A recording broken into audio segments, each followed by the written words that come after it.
Very good morning to all of you. Esteemed Dr. Sachin Varnekar, Faculty of Management Studies at Bharati Vidyapeeth University, Pune, my fellow colleagues and speakers, Dr. Ravinder Raina, Dr. Manoj Dikshit, Dr. Mr. Shyam Shukla, who is also here, and Dr. Baljit Kaur, who is anchoring, and Mr. Deepak, galaxy of scholars, faculty members, ladies and gentlemen.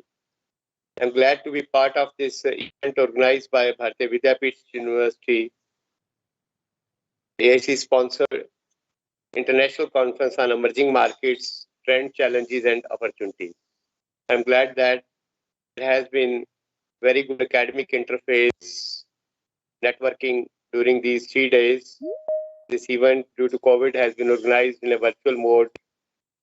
Bharati Vidyapeeth is known for its academic excellence and international linkages, producing quality students and organizing a number of such events. I have, in the face-to-face mode, I have visited this university a couple of times, and hopefully in the near future, when things are okay, in the new normal situation, we'll be able to meet again and exchange our experiences with the scholars in the face-to-face mode. Of course, Dr. Baljit Kaur, she has built the background of the event. I'll be particularly speaking on the financial markets. As you know, the emerging markets of the world, which includes the Brazil, Russia, India, China, and there are a number of other countries. We have different type of trading blocks like ASEAN, NAFTA, SAFTA, and these all have led to the integration of the financial markets at the global level.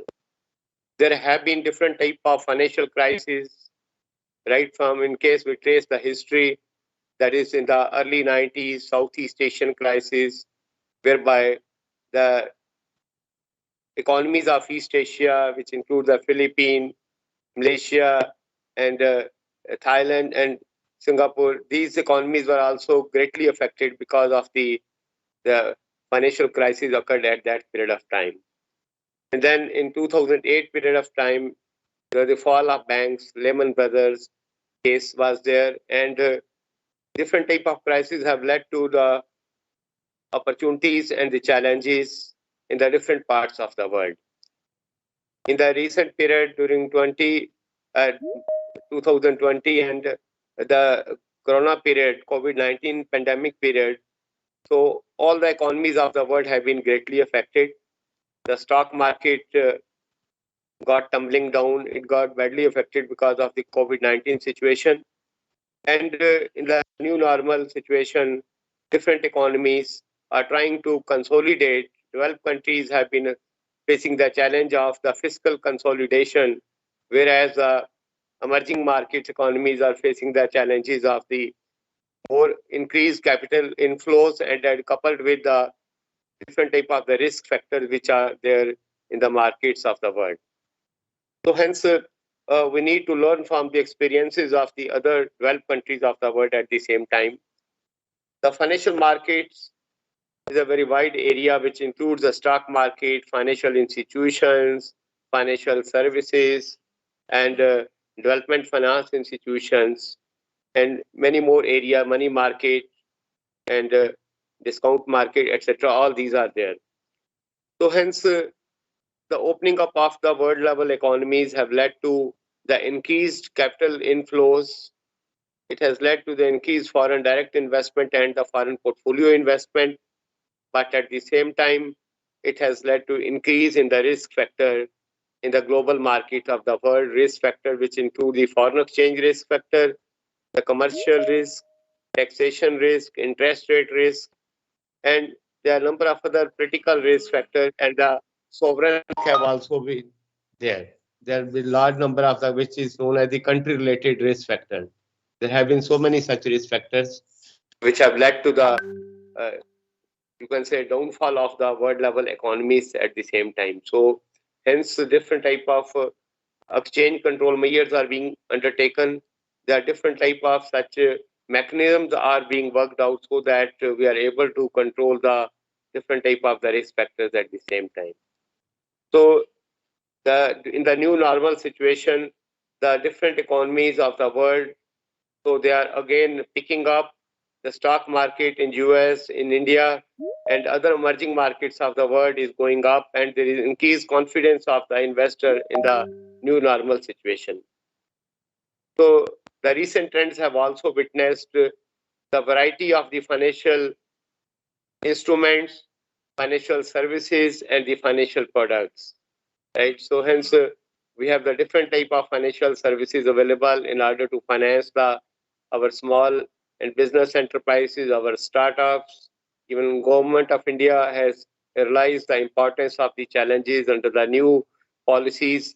So they are the skill building, the technological breakthrough, and the importance of the financial market has been greatly realized.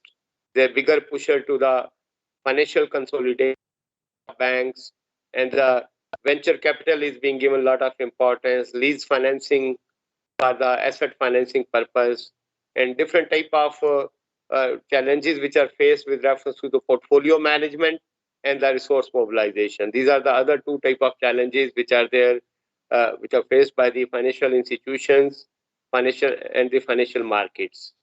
That how much fund we need, where we get funds from, and how these are invested in the different channels, So the portfolio management strategies need to be adopted in this regard. Hence, at the same time, the export sector has also been greatly affected because of the COVID-19 situation, and because of the in the new normal situation, whereby it will take time before the export sector also picks up because of the total economic activity has been badly affected. Hence, in the times to come, all the emerging markets of the world need to uh, learn from the lessons of the developed countries, that how sustainability at the world level could lead to the better economic progress, more financial resources.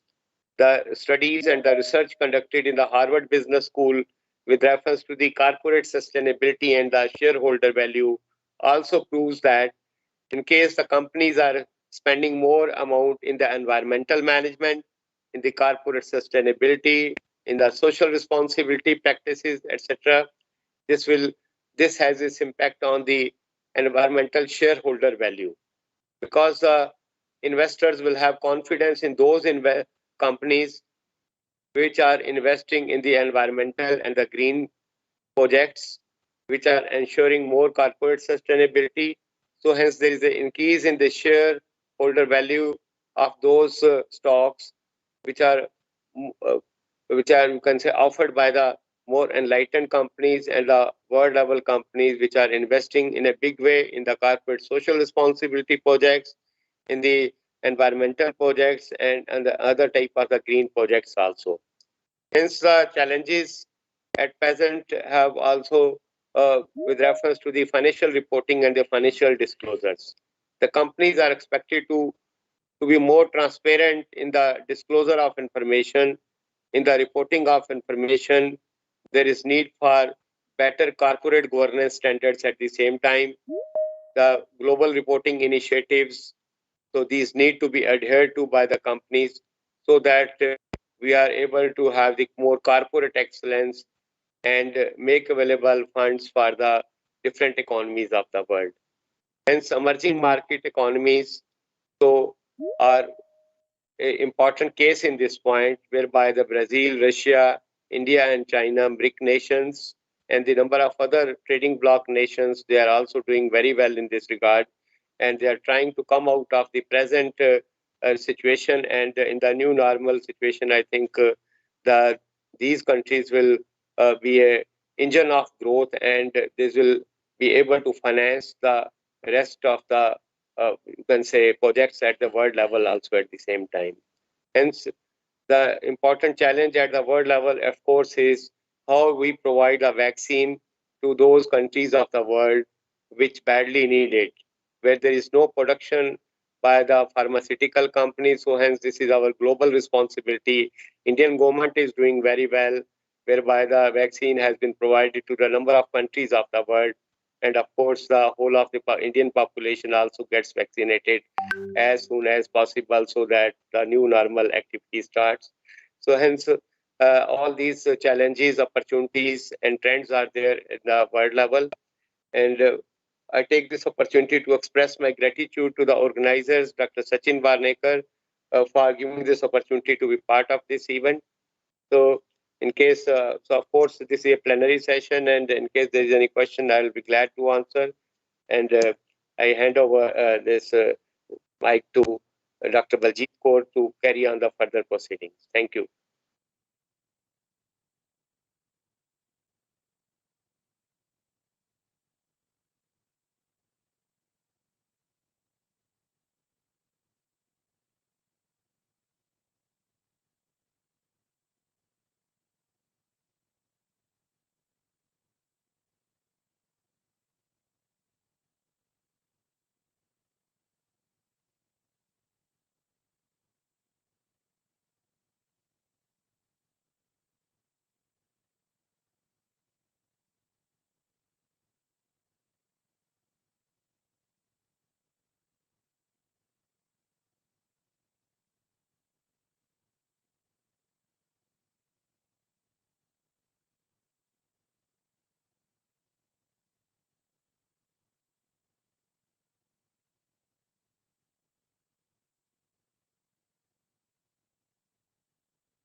Thank you, Dr. Baljeet Kaur.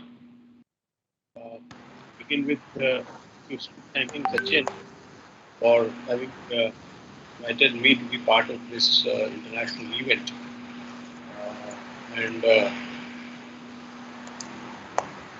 this is happening. This event is happening at the moment when the market is probably facing the maximum pressure, and this pressure is being gauged and measured in terms of economics, in terms of money, uh, which is only the economic impact of the entire year that has gone by, as far as pandemic is concerned, pandemic management is concerned, the markets are concerned, the lockdowns are concerned.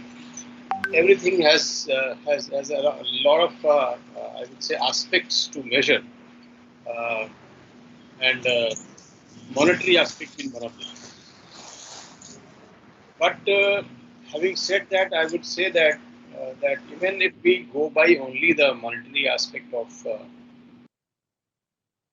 this particular period, it's been huge, unconceivable, never thought in our lives, and we never thought that the markets will crash to this extent. The GDPs have all gone into negatives. The giants of global economics have all, tried to float, not to say run or grow, but tried somehow to float. And only a very few economies have been able to, take on the impact of this particular pandemic. Actual economic impact of COVID period will be felt in decades to come, and that too by particularly by the smaller economies, the vulnerable economies, what we call as underdeveloped countries or developing nations. We are not even bothered about right now. We are bothered right now about the major economies whose contribution or whose strength will probably hope that we will sail through this particular period. Otherwise, the situation is pretty gloomy right now. Uh, when we take the monetary aspect of this particular impact. The second major aspect of market uh, is the human factor. And we all know that market runs on what we call as sensitivities, perceptions, uh, predictions. All these are the factors of market. The problem right now is that the markets and the human aspect of this particular pandemic is yet to be established. I'm not saying we cannot count the number of deaths that are taking place. That's not the material task. Many periods may have more deaths than the deaths that has happened due to corona. Particularly India is one of the examples. But the ability to combat or the ability to take on the pandemic, and probably the inability to take on the pandemic, or the sheer helplessness in front of the pandemic, is something that has hit the psyche of the people. And the psyches do not get repaired instantly. That will take a lot of time, in fact, a lot of effort on part of both government and the society to repair this cycle. And I can give you one example. Uh, though from market perspective, this could be a great example, but my understanding of this phenomena is both from the market angle as well as from the psychological angle. I was in Kashmir 3 days back, and I saw the tourism boom that is taking place in Kashmir right now. 20 to 25,000 people are coming to the valley per day. No hotel has got a room vacant. Absolutely zero vacancies available, uh, both in Kashmir or Srinagar, Pahalgam, Gulmarg, anywhere. Absolutely zero vacancy. All flights are full. All buses are coming full with tourists. All individual transports are coming. This is from the perspective of market. I would say the economic part of the market is that it's a great time for Kashmir. Probably they will be emerging out of the crisis faster than many other economies which will have to wait for the normal growth in the market. But the other aspect, when I interacted with a lot of people as to why they have come, that was a psychological issue.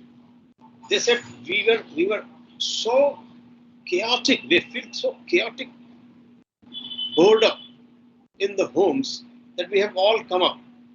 The moment we have been unchained, we have been freed, we have all thronging to the hill stations. But then I asked, aren't you creating the third waves? Aren't you creating the problem again? Is the country entirely safe? They said, who bothers? It's that psychological angle which is now making people to run away from the homes to these areas, but creating the same problem in the hill areas what was there in the cities before. So the third wave is not very far now. I'm 100% sure third wave is not very far because of the indisciplined behavior of people and the kind of a psychological unchaining or deburdening themselves is creating another set of problems. But this is what happens when you have a prolonged, frustrating period where we have absolutely no answers. 2 months back, we were fighting for oxygen, we were fighting for beds, we were fighting for ventilators, we were fighting for everything, injections, domestic, everything. And in 2 months, we just want to be, absolutely free. This happens whenever there is a crisis. In terms of sheer money economy or monetary systems, Indian market would have lost not less than 100 billion US dollars at least due to lockdown itself. The rest of the impact will be taken. You can see, normal market buying behavior will take some time before it normalizes actually. We have yet to settle the new normals in the market. The markets are now open for 12 hours, but the sales are 1/4, which means that the opening hour are not directly correlated to the buying behavior of the people. So a lot of other work and a lot of studies will be required to be done to understand not only this corona. I say as an academician, I always say that this is a golden opportunity for this generation of academicians to have witnessed this kind of a pandemic in their lives. The previous 3 generations were not lucky enough to see this. This generation has been very lucky to have seen this with their eyes, and now probably you can better understand the phenomena of human behavior, the phenomena of organizational behavior, the phenomena of pandemic management, the markets, and everything that you have seen yourself. So take this opportunity to understand the market better, to reshape the market better, to redefine the way we live, the way we should live, the way markets should develop, the way new normals should emerge, the way new investment should emerge. I always maintain, I said this exactly 1 year back when the pandemic had started in one of the webinars itself, that time has come for Indian government or Indian markets to understand that they have to invest very heavily unusually heavily in the health sector to see that the waves, when they come, are tackled very well.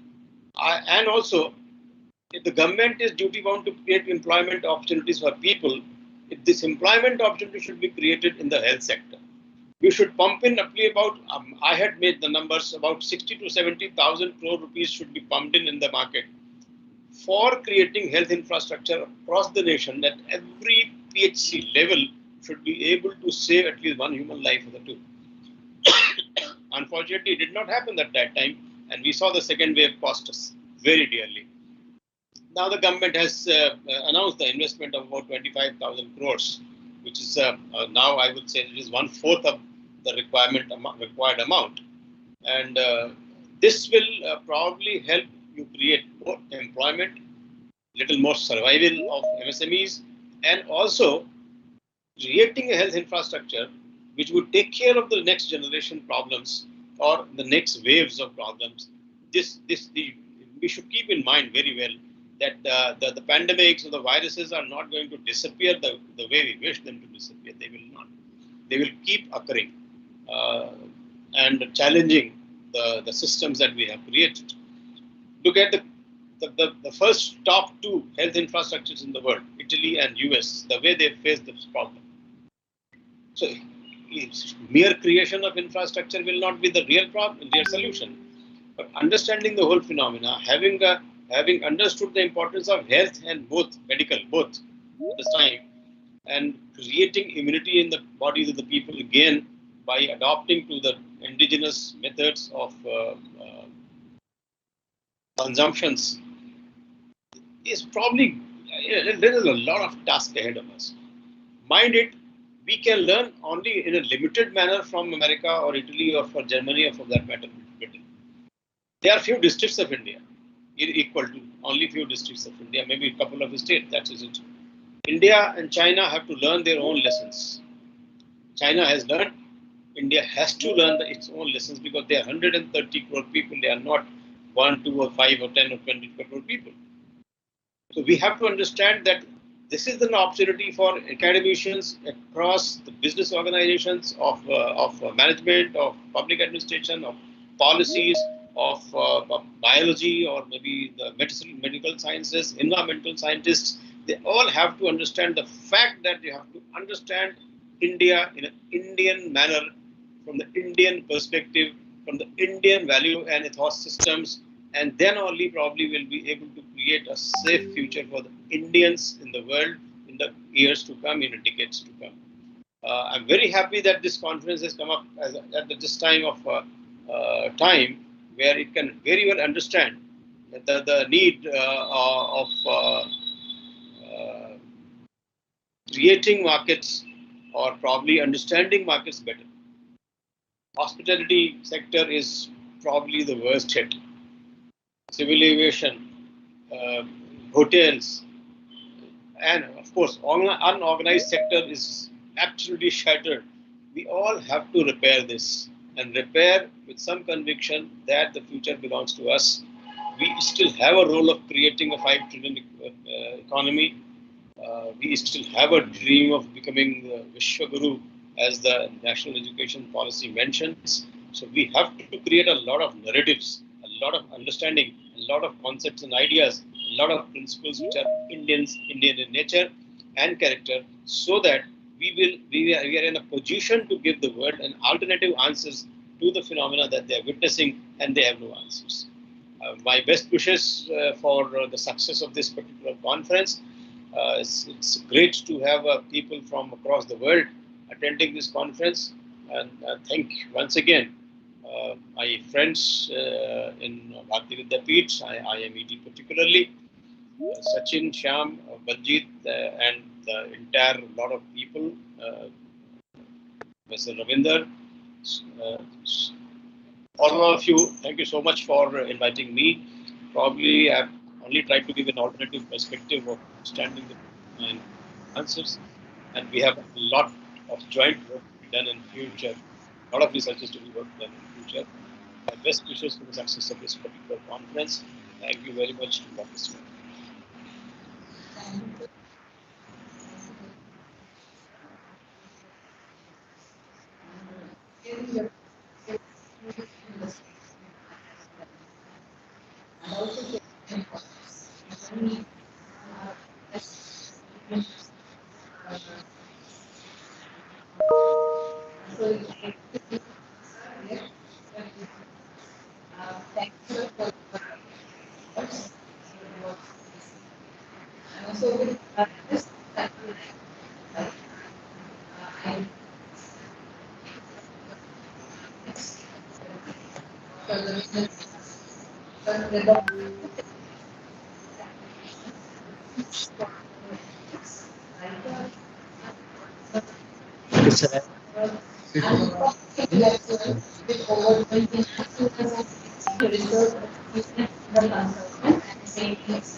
Thank you.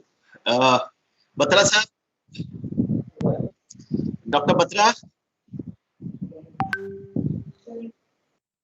Yeah, I know. They are my friends. Batra ji and Dixit sir.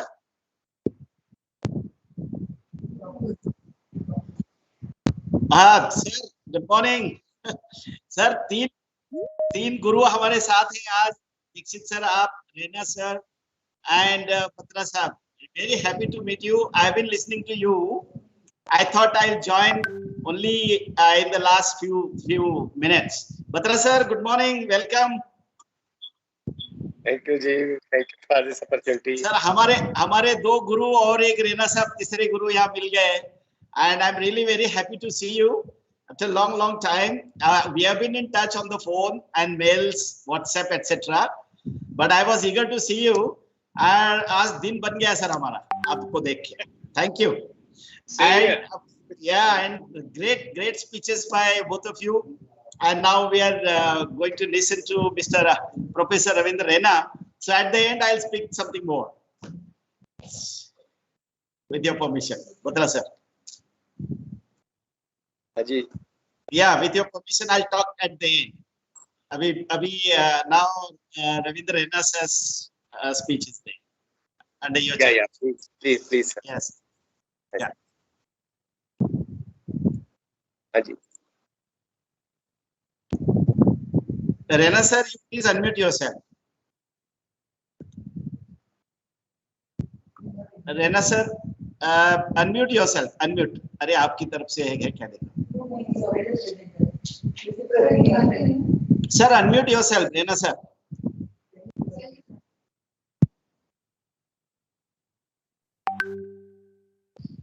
Okay, rejoin.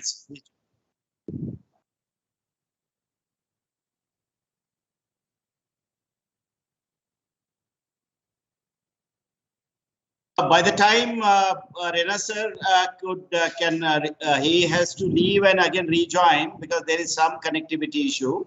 He is not able to unmute himself. So I take this opportunity to talk. See all the participants, research scholars who have been participating in this particular conference.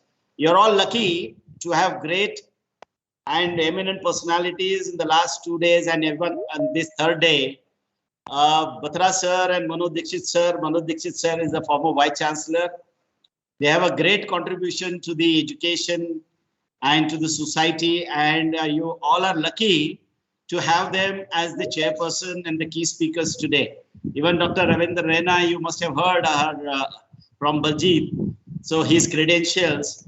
So we are all lucky to get eminent speakers, delegates, chairpersons, guests of honor from 14 countries. Batra sir, Dixit sir, and Rena sir, you'll be happy.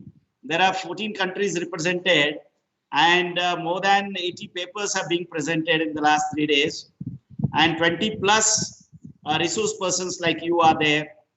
So it is really a great conference. I'm very glad that you all spared your valuable time to make this international conference a great success. I think Ravindra Rena sir is very much ready. Rena sir, you're fine now? Yes. Yes, sir. Well, good morning, ladies and gentlemen from different corners of the globe. It is indeed a privilege for me to be part of this international conference organized by Bharati Vidyapeeth Pune, India. And I was also part of your conference, I think on 24th of October last year on the UN Formation Day. It is also a great privilege for me to be part of this international event with a lot of stalwarts like Dixit is there and Professor Gurmiti is there, and there are so many other professors and vice chancellors also taking part in this. Well, I must thank the Bharati Vidyapeeth for putting efforts together to create this particular theme, which is very, very, sorry, important for the globe to understand what is happening among the world and particularly among the emerging markets. So the International Conference on Emerging Markets is a very pertinent and very timely topic that the organizers have chosen.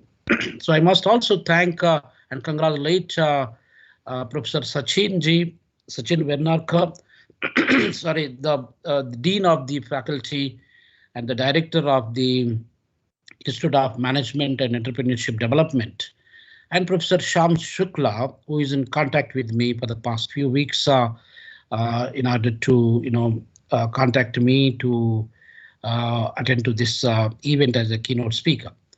And Baljit ji, thank you for that wonderful introduction. So without wasting much time, ladies and gentlemen, it's the early morning in South Africa, 7:45 for me. And so the topic today is emerging markets trends and issues, challenges and opportunities. So what are these emerging markets? What is happening actually across the globe for the past 3 decades, or if not maybe 6 or 7 decades? We need to understand the dynamics of the countries that are existing in this world, plus minus more than 230 countries in the world. And how many of those countries they can be emerging markets? How many of them they are developed countries? If you understand the scenarios, although we are living in 21st century for the past 2 decades, and we also experienced so many changes, structural changes for the past 3 decades or so.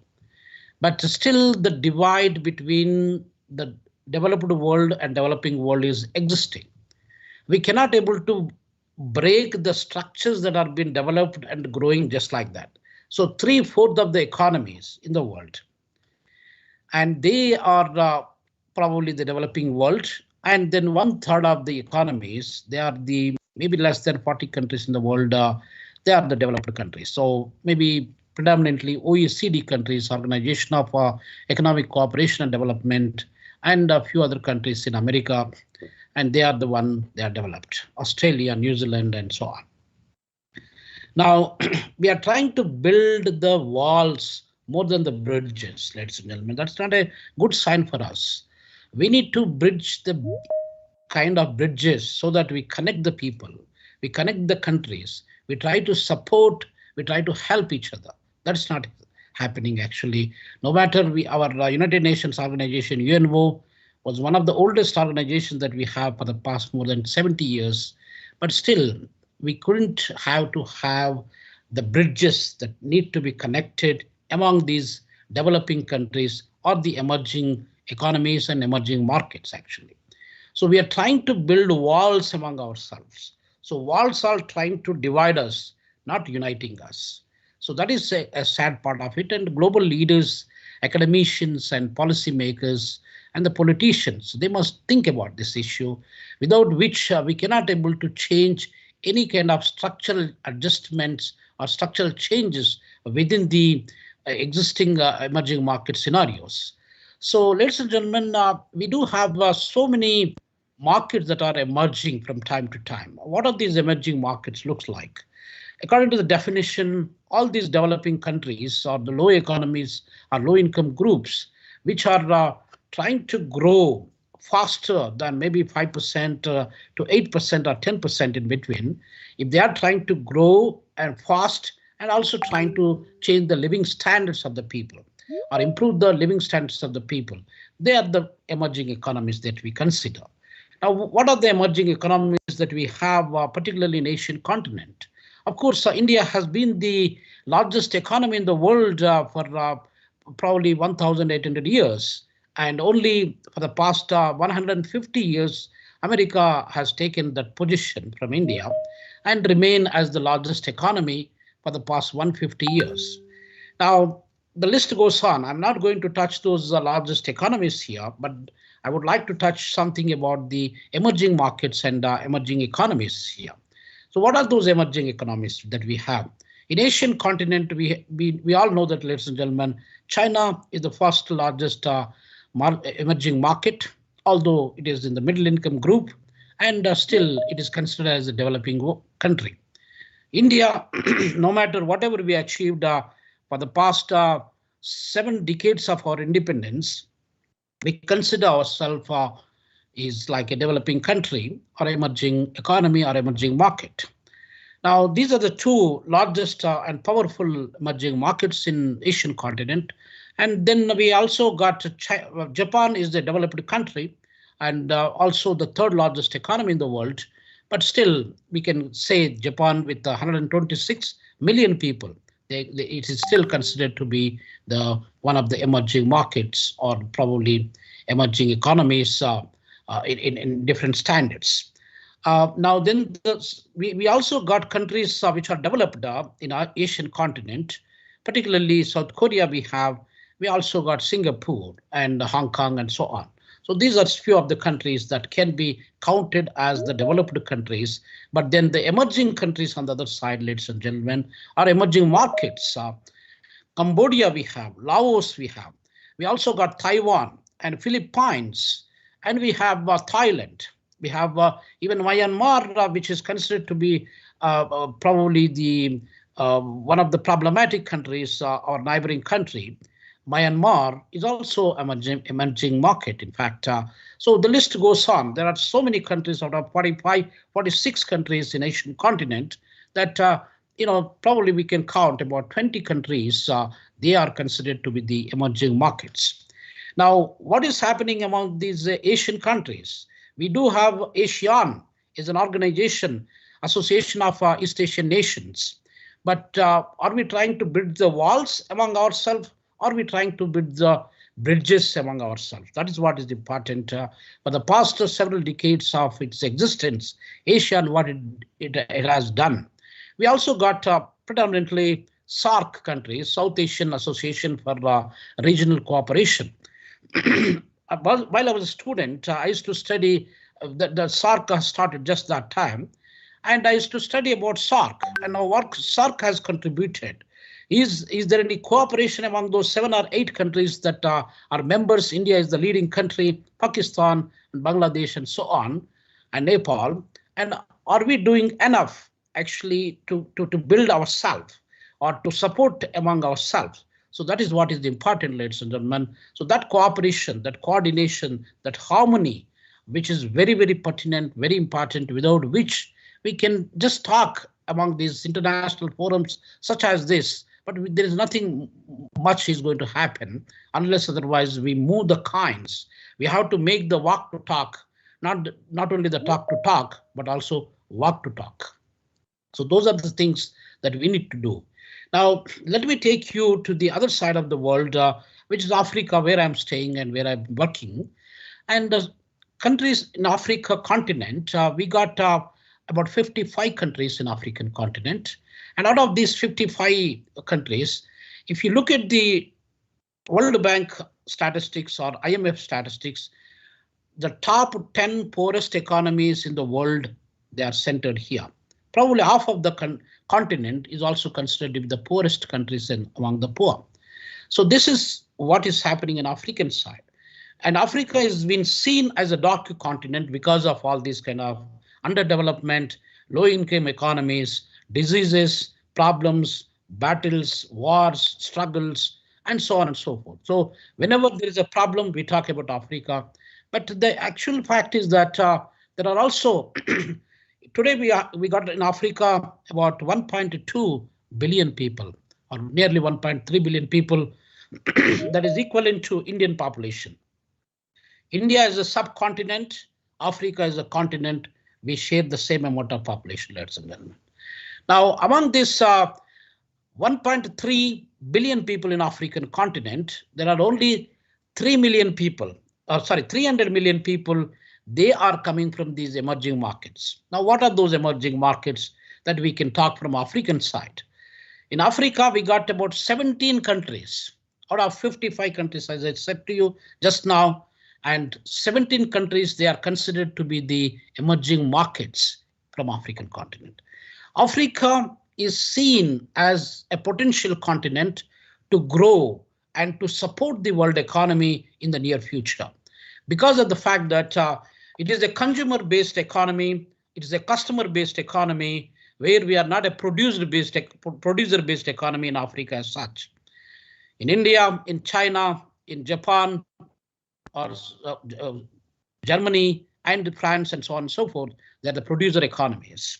They produce the goods, they produce the industrial products, they also provide the services, great services and so on. But in African side, it's a consumer-based economy where they depend upon the products that are come from different parts of the world.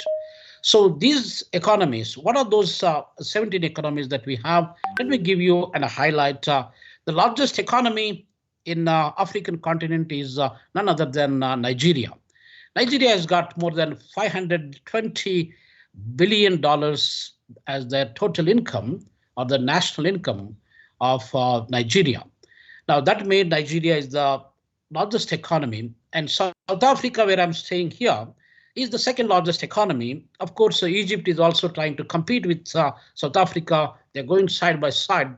And but nonetheless, South Africa is considered to be the second largest economy in African continent, which made South Africa got about $370 billion as its total income. Of course, Singapore, such a tiny nation, which is much smaller than majority of the districts of India, and Singapore, which is close to about 700 square kilometers land, and that is also equal to South Africa in terms of the economic size. So by and large, it also shares about 300 to $370 billion, ladies and gentlemen. Now, what are the other powerful economies? So these are the major two economies from African continent, Nigeria and South Africa, Egypt, Morocco, and Kenya, and we have the Ghana is also considered to be one of the fastest growing economy in the African continent. Probably it's about close to 8 to 10% economic growth. And we have Ethiopia, also one of the oldest countries like India, and where we think that the human beings emerged, Adam and Eve, and those human race basically come from South Africa, Morocco, and Ethiopia. So these are the three countries that the human race, the historical human race, few billion years ago, or millions of years ago, the human race was existing. What is the scenario there? Ethiopia has got more than 100 million people, and Egypt also getting close to more than 90 million people, and Nigeria has got plus minus about 220 million people, ladies and gentlemen, which made Nigeria as the sixth largest populated country in the world. So now meaning that Nigeria having such a large amount of population, and so it is contributing almost 20% of the total population of African continent is coming from one country. And that is an advantage for Nigeria because there is the largest amount of people there, and they also become the consumers, and that is how they are also trying to support the economy, and that made Nigeria as the largest economy in the African continent for the past 8 to 9 years. Prior to that, South Africa was the largest economy, ladies and gentlemen. Now, these are the countries like Kenya we have, and Angola we have, and DRC Congo. And though there is a lot of poverty that is existing in DRC Congo, but DRC Congo with close to about 70 to 80 million people also made DRC Congo as one of the emerging markets. Now, the list goes on. I'm not going to touch the details of it, but the emerging markets in African continent, we got the economic growth rate between 5 to 8% or 5 to 10%. That is the economic growth rate, but still none of them can able to produce the vaccine, for example. Now, global pandemic, coronavirus pandemic is very vibrant, and it is also a catastrophic, the lot of about 4 million people as of today, ladies and gentlemen, on 10th of July 2021, 4 million people across the globe died with the coronavirus. And more than 185 million people got infected by the virus. And India, probably the second largely infected countries with about 31 billion people, and more than 4 lakhs people or 400,000 people died in India alone. And America, more than 6 lakhs people, where the Americans close to 34 million people got infected. So in South Africa, where I'm staying here, we got about 2.2 million people infected and 65,000 people plus minus, they died with the virus. And Africa as a continent, the infection rates are predominantly less. Out of 1.3 billion people, there are only 6.5 million people got infected in the whole continent, ladies and gentlemen.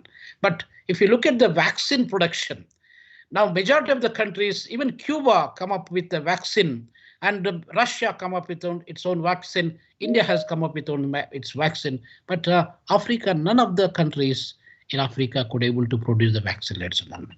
South Africa is trying to come up with some kind of solution in the near future, but let us wait and see for that. So we do not have vaccine producers in Africa.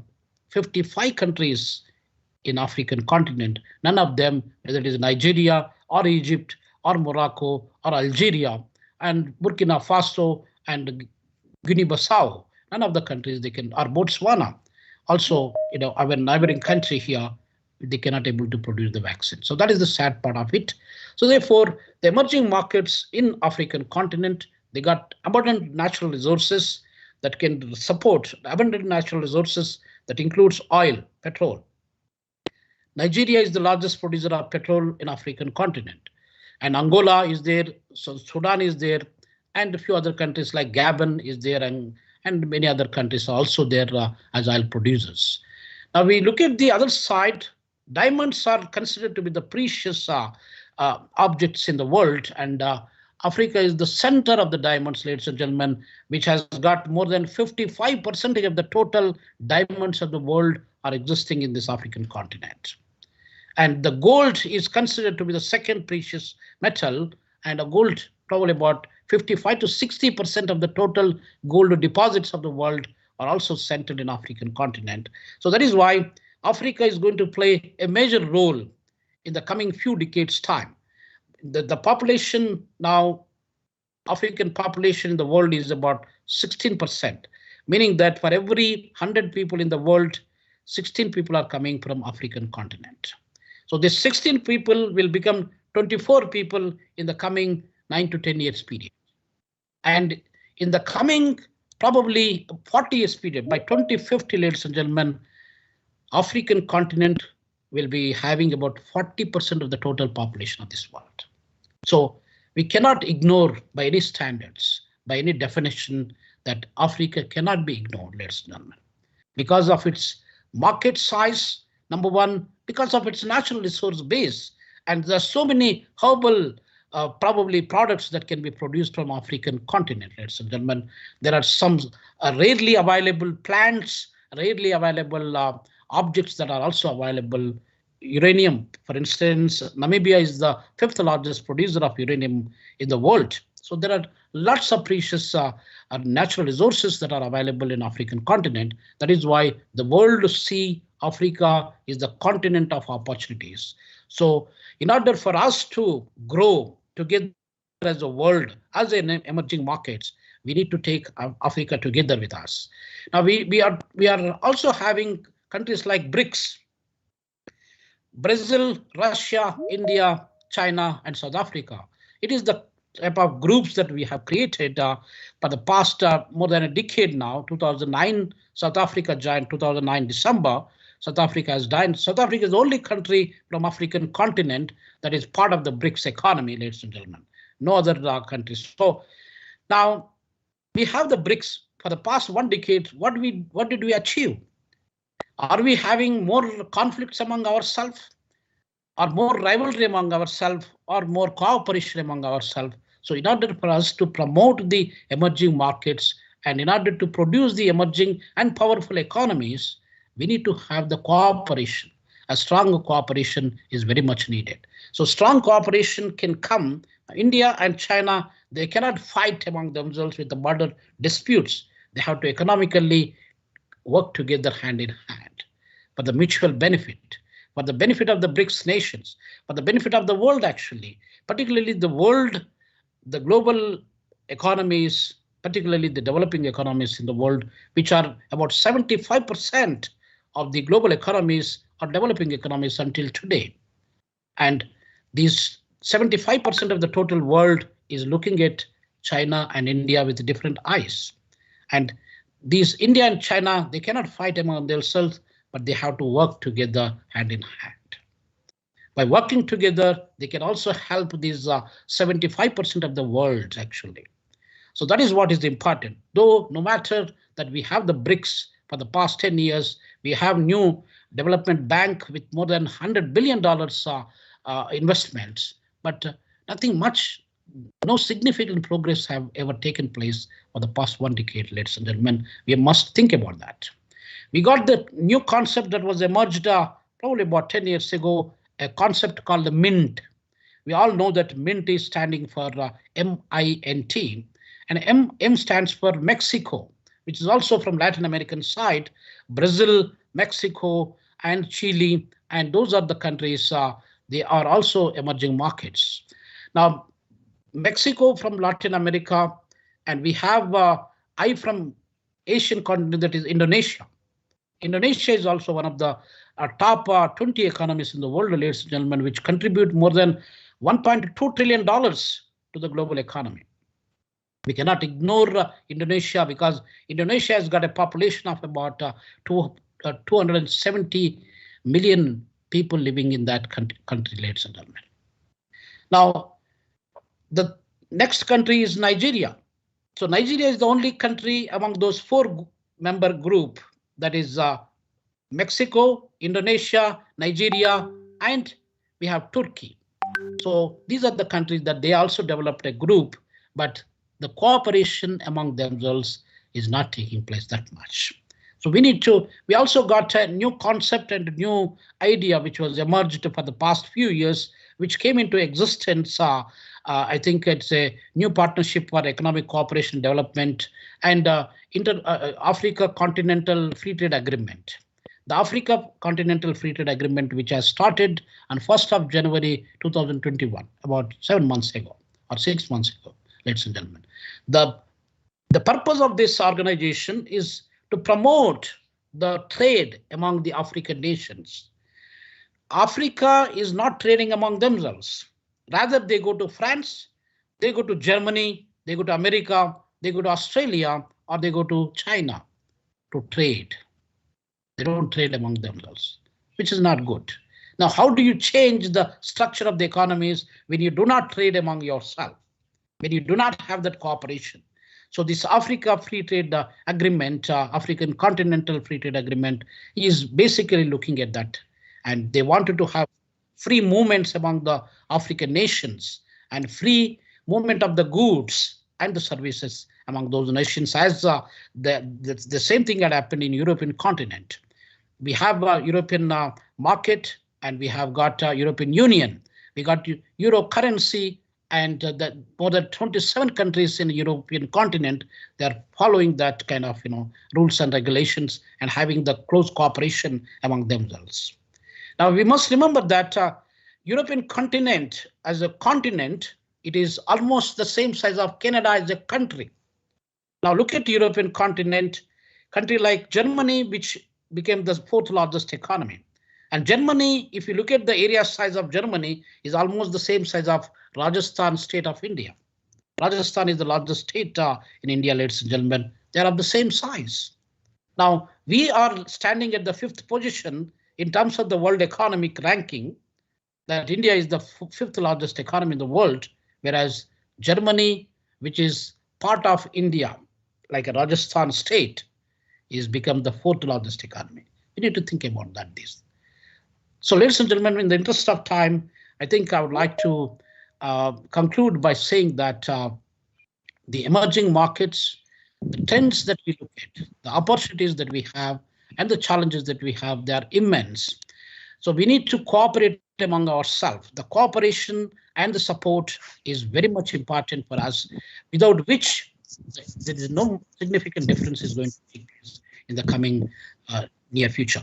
So with these few words, ladies and gentlemen, from my side, I would like to thank the conference organizer, Professor Sachin is there waiting for me, and also the other organizers, Sham Shukla, and everybody attending this conference. Thank you very much for the opportunity, and have a lovely day further.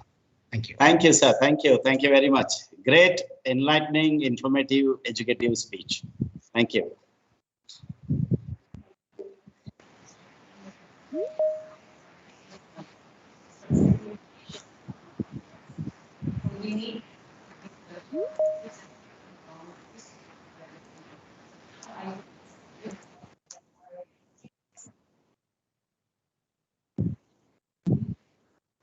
Batra sir.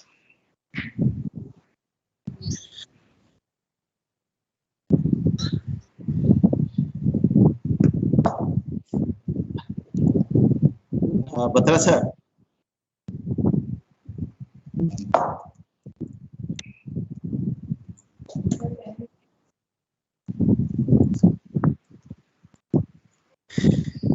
Batra sir.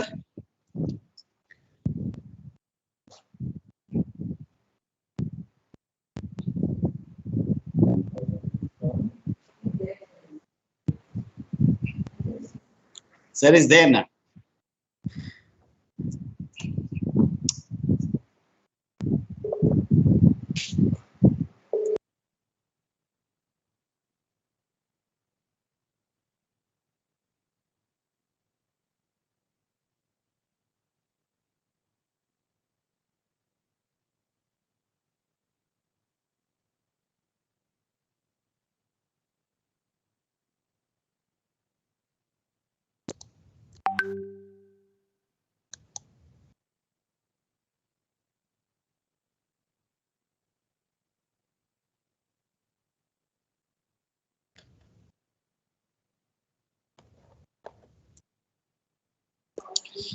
Dixit sir, can you put on your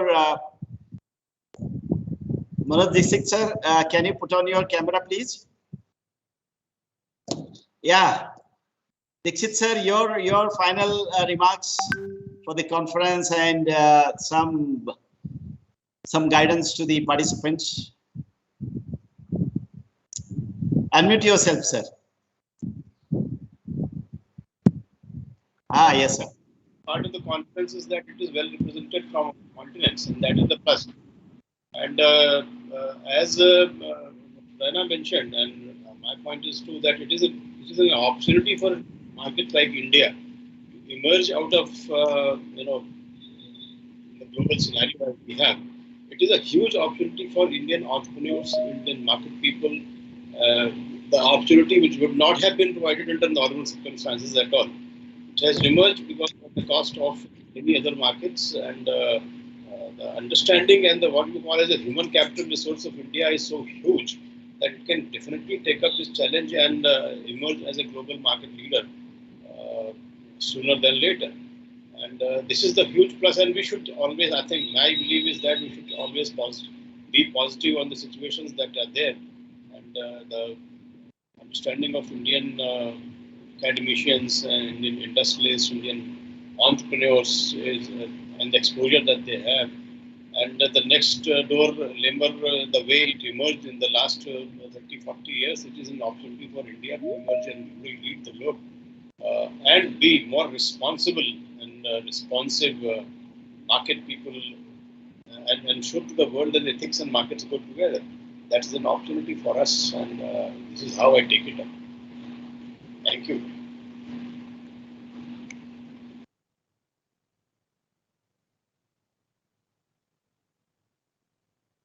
Sir, this was the today. It is the last day, the third day, and this is the plenary session we all really enjoyed. I'm getting the feedback from all the participants that they really enjoyed all the speeches, and really very enlightening. Thank you, Dixit sir. Thank you, Ravindra Rena sir. Or Gurdeep Batra sir, can you listen to us? We are audible to you. I think some connectivity is there.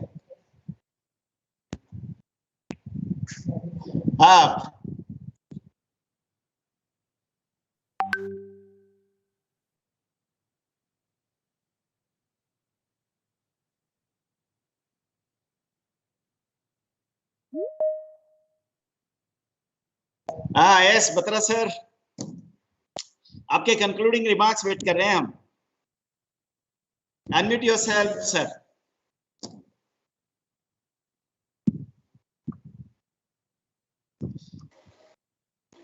Yes. Yes, sir. Yes, yes. We can listen to you now. What I think is that the way world is going, and so we need to determine that what type of integration, whether it is unilateral or you can say the bilateral or multilateral, what type of international integration is going to be there, and the major developed countries and the emerging countries of the world, they are facing different type of challenges. Whereas the major challenge for the developed countries is fiscal consolidation, whereas the challenge for the emerging market is how to cope up with the increased capital inflows, the type of risk to which we are exposed, how to manage the risk. All these are going to be the number of other challenges.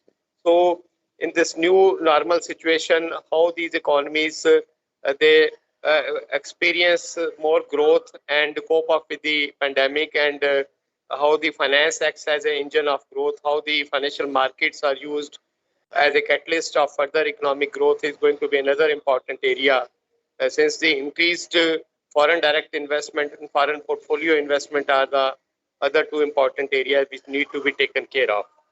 I thank Bharatiya Vidyapeeth for giving me this opportunity to be part of this event.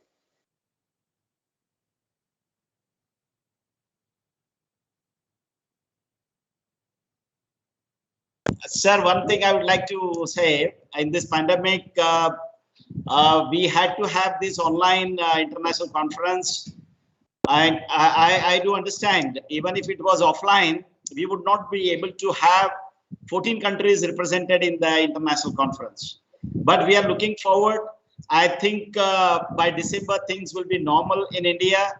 And we are looking forward to invite you all in our campus. Dixit sir, हमारा invitation accept करिए in advance. As and when things get normalized, Rena sir, Dixit sir, Batra sir, I invite you to our campus. I would like to, my colleagues, my students would be happy to listen to you face to face. It's really enriching experience, very enlightening. Thank you for accepting my invitation to all of you. Thank you very much. We'll be in touch. Thank you, sir. Baljit, over to Baljit.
ठीक है madam.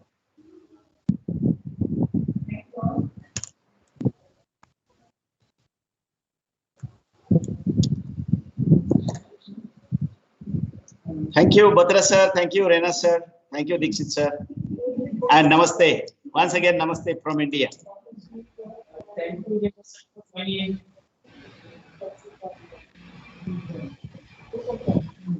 Just for information of all, we are immediately going to start with the technical session 4. And there are 2 tracks simultaneously, D1 and D2. Sunil Goyal sir, welcome. Goyal sir, welcome. Thank you very much, sir. Thank you. Feel so grateful, feel excited, and so humbled to be on this international platform, sir. Thank you. Thank you. Thank you, sir. So we are glad to have you here. Thank you. And Achut Wagle, sir, namaste. Namaste. I am not been able to put camera on. So is there any assistance for this? Yeah, Dr. Baljit, she's expert. She will help you, sir. And very glad I welcome you to this international conference, the technical sessions. We are very glad to have you as the chairperson. Thank you very much. It's my honor. Yes, we are honored to have you all, sir, here. And you have made this conference a success. Baljit ma'am, there will be some of my colleagues, if they need permission to enter, I have given shared link. All are welcome, sir. They are welcome.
Good morning, Dr. Baljit. It is a really pleasure to be in the plenary session. We have in the previous session we have heard so many luminaries, and that really we could know about that how the emerging markets can change the global peace, and how it can economically we can move towards the global development. Uh, so we are thankful to all that whatever we have heard, and Dr. Reena has given the true insight of the theme of this conference, in which he has mentioned so many countries which are developed, and almost he given the name of around 30 countries, 30 to 40 countries. The other are developing, and then also Dr. Dixit said that we need to focus on the countries which are underdeveloped. So really, like, we got the complete picture of this emerging market.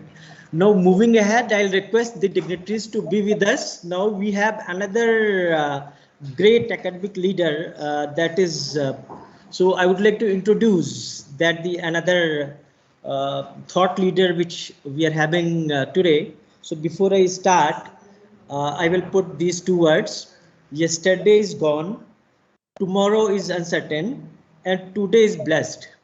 So let us enjoy the thoughts by the thought leaders, and let's become us very knowledgeable. We should have the global knowledge on the emerging markets. Now we are having Professor Achut Wagle. He is the head of Management Science Department at Kathmandu University. He did his PhD from IIT Kanpur. From economics, he did MSc from University of Birmingham, UK. He did his MA from Tribhuvan University, Nepal. He has been the advisor to Prime Minister of Nepal. He is also on the advisory board of the Central Bank of Nepal, that is known as a Rashtra Bank. He is a great columnist at the Kathmandu Post, and he also had a lot of the research interest that is into business environment, regional economy, the fiscal deposits, the entrepreneurship, and there is a big area of his research in which he is involved into it. So on behalf of Bharati Vidyapeeth, DMTB University, our management, our Vice Chancellor, our Dean and Director IMED, and from all our faculty and students and all staff members, I welcome Professor Achyut Wagle. So Achyut Wagle sir, now it is over to you. Kindly take over and we'll move ahead with this technical session. Thank you, Shukla sir. Thank you for a very generous introduction, and thank you for the opportunity to be part of this session. And thank you for the honor of being chair of this. So, okay, let's move ahead. I'm having trouble switching on my camera. So, camera is okay, I don't know. Dr. Baljit, can you, yeah. Sir,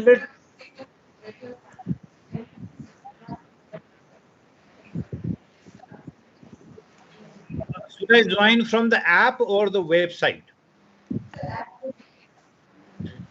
Let me try to join through app. Okay. Yeah. Wagle sir, with your permission, I would like to give some announcements. Okay. Yeah, for the paper presenters.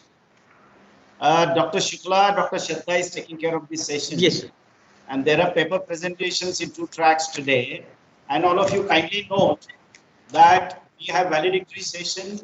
And in the valedictory session, the announcement about e-certificates and the conference proceedings and the book to be published will be made.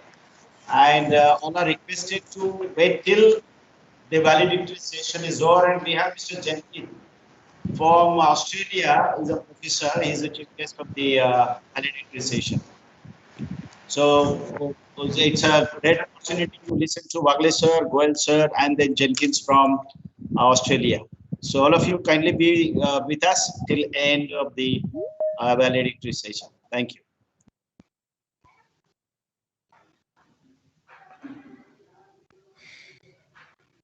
Okay, paper presenters can go ahead with their presentation if we are continuing right away, and then I'll make remarks later on.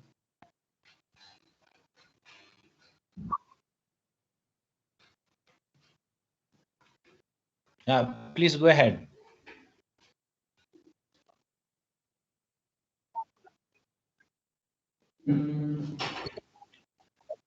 Okay, I'm trying.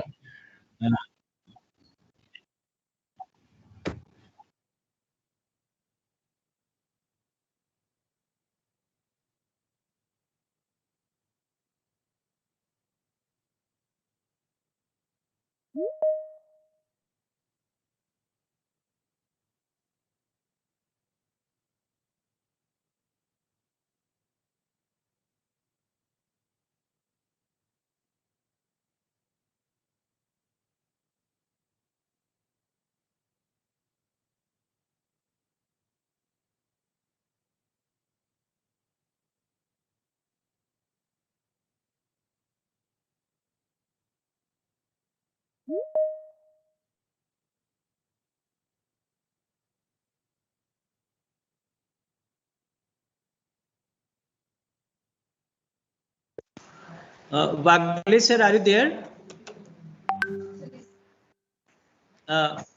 We can wait for him.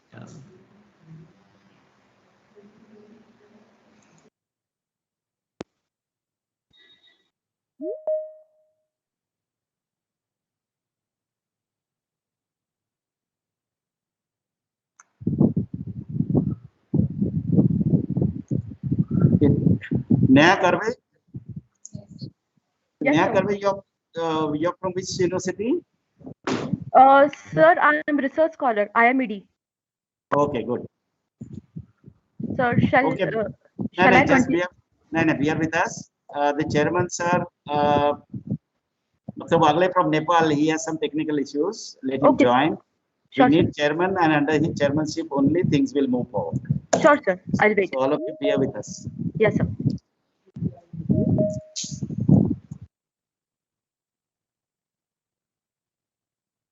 Registration fee, Neha ji, you can just show your PPT. You can set your PPTs in between the time gap which is there. Oh, okay, sir. Yeah. Can we start with the presentation? Okay. Wagle sir, you're there? Wagle sir, आप phone पे बात करो। हाँ, yes sir. Phone पे बात करो, उनको बोलो सर तब तक जब तक आपका होता है। बच्चे आप मदद कर रहे हैं उनको? हाँ.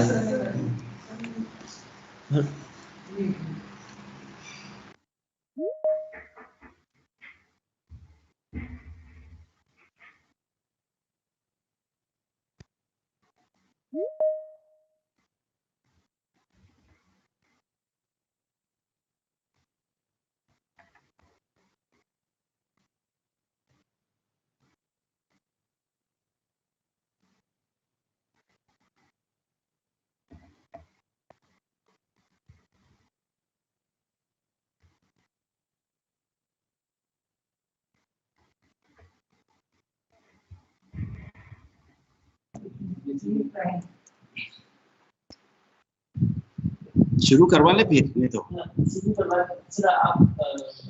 हाँ Neha. Yes, sir. Neha, you start with your presentation, and when Wagle sir joins, you'll be asked to just have a pause to listen to Wagle sir. Okay? Sure, sir. Sure, sir. No issues. And you're given 5 minutes. Yes, sir.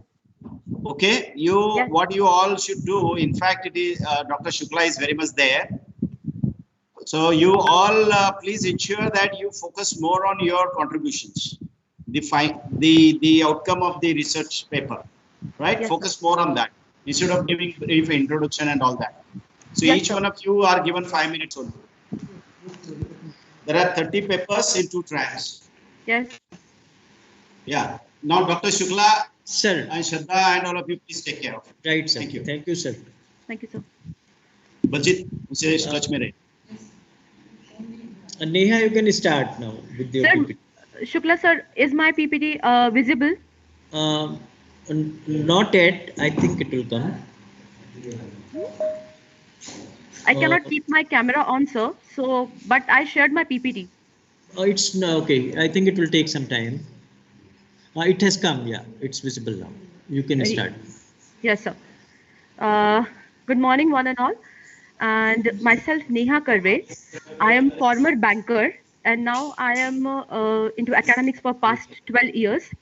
And in this topic, that is emerging trends in market, my title of research is cross-border trade settlement method. So I did a critical analysis on this cross-border trade settlement method. This presentation, sir, shall I go ahead? Yes, please go ahead. Yeah. Yes, sir. This paper will have following points like introduction, research methodology, research problem, objective, findings, and conclusion. So I shall start with my paper. Before that, I just wanted to say that I heard Batra sir, Dikshit sir, Rana sir, everybody was talking about the same thing. That is, the things should go on in market. Like India should explore itself in the market. Like Dikshit sir said, we need to learn ourselves. We need to learn. We have to have our new technology, to have something of our own. Similarly, Batra sir talked about the continuously financial changes which are happening all over the world and how India should be the part of it. Similarly, Rana sir said free hand and free movement of goods and services. So basically the objective of my paper here is the how globalization has hit India in 1991, and after 1991 till 2021, globalization has emerging changes. But at the same time, with the advent of globalization, with the increase in globalization, still there are some problems with India. Our export is not going to that level. So that's what I tried to figure out, what is the problem with that. And on that, I'm doing a critical analysis. So starting with the paper. So no country can exist in speculation. To maintain economic balance, every country must therefore engage in some or other form of trade with another country. That's how we call it as globalization. So international trade basically enables country to expand their market for both goods and services. So international trade is nothing but a means to provide us the products with competitive prices for our consumer. But there are certain uncertainties and complexity of international trade, and risk of loss could be increased if there is inadequate knowledge of goods and payment options that are available in trade methods. As a result of such uncertainties, the likelihood of cross-border trade could possibly be reduced. Exporters must therefore offer to their prospective customers an attractive sale term and support and price by optimum of competitive payment methods to succeed a new global market and to win the sale against their competitors. As getting paid in full and on time, it is a primary goal for each export sale. Everyone who is exporting an appropriate payment method must be chosen carefully to minimize the payment risk while also accommodating the needs of the buyer to get his or her goods at a cheaper rate possible. This is the only way by which India can increase its export. So the research methodology which I opted for this paper is, in order to probe further into inquiry, I opt to go for exploratory method with specific objective and survey of focus group through unstructured questionnaire followed by complexity of cross-border trade as compared to domestic trade, and analysis of availability of methods which led me to arrive at a definite conclusion at the end of this data presentation, analysis, classification, and thereof with proper appropriate statistical tools. Moving further, the research problem is endeavor of this research is to make a comparative analysis of available trade methods to explore the best trade method for optimal gains. Now, before moving to objective, I would like to show you. Shukla sir, is it visible? Word file? Yeah, it's visible. Yes, it's visible. See, numbers speaks for themselves. So you can see how export and import worldwide is increasing. You can see that the graph, blue graph is for the export and red graph is for the import. So all over the world, comparative analysis from 2000 to 2018, you can see that export and import are increasing worldwide. Similarly, you can see one more graph. This is the data I took from World Trade Organization, and this data shows the disputes between the countries while doing trade. So with the increase in globalization, the disputes are also increasing. It means there is certain problem by which countries are hesitant to export or import. There are certain methods which are different for every country. And that's why we are getting behind, because we have much more export problems. So with the increase in globalization, actually the dispute data should go down. But no, it is happening like with the increase in globalization, the dispute data is also going up, which restrict any country to do further export and import.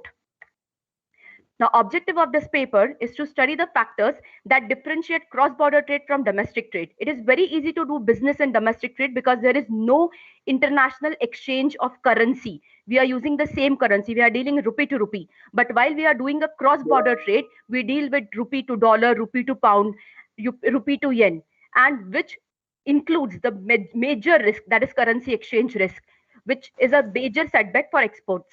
Neha, come to your findings now, because you are left with only let's say around 1 minute. Yeah. Okay, sir. आप सबको बोल दो, अगले sir आ गए क्या? अभी sir नहीं. He's at.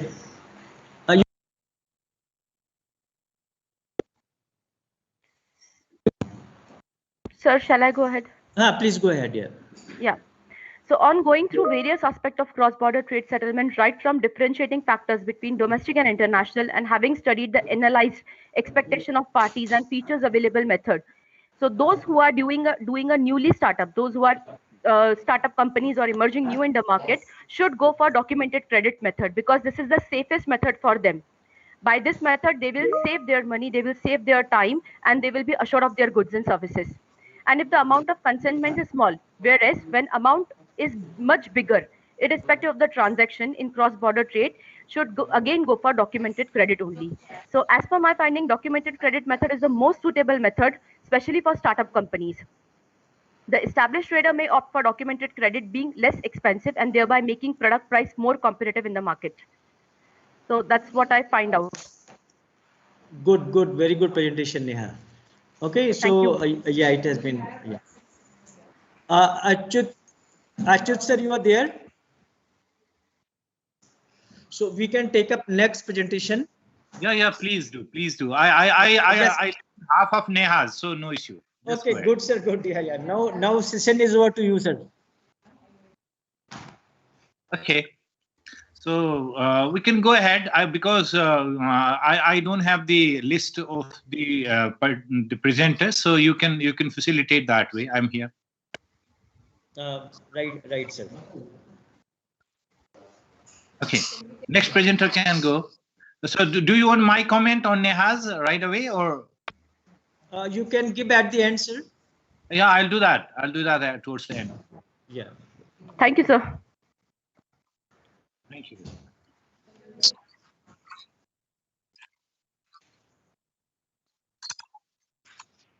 Thank you very much.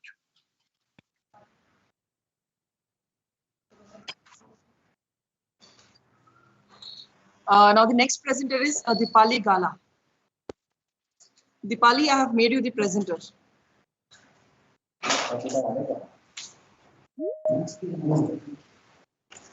And after Dipali, we'll be having Dr. Shweta Mongia's presentation.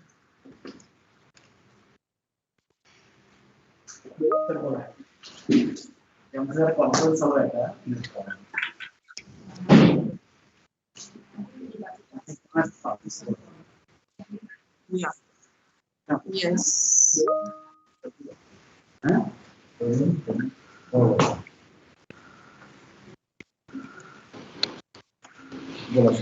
Good afternoon to all of you. Yeah, I can share my screen. Can I? Yes. Okay.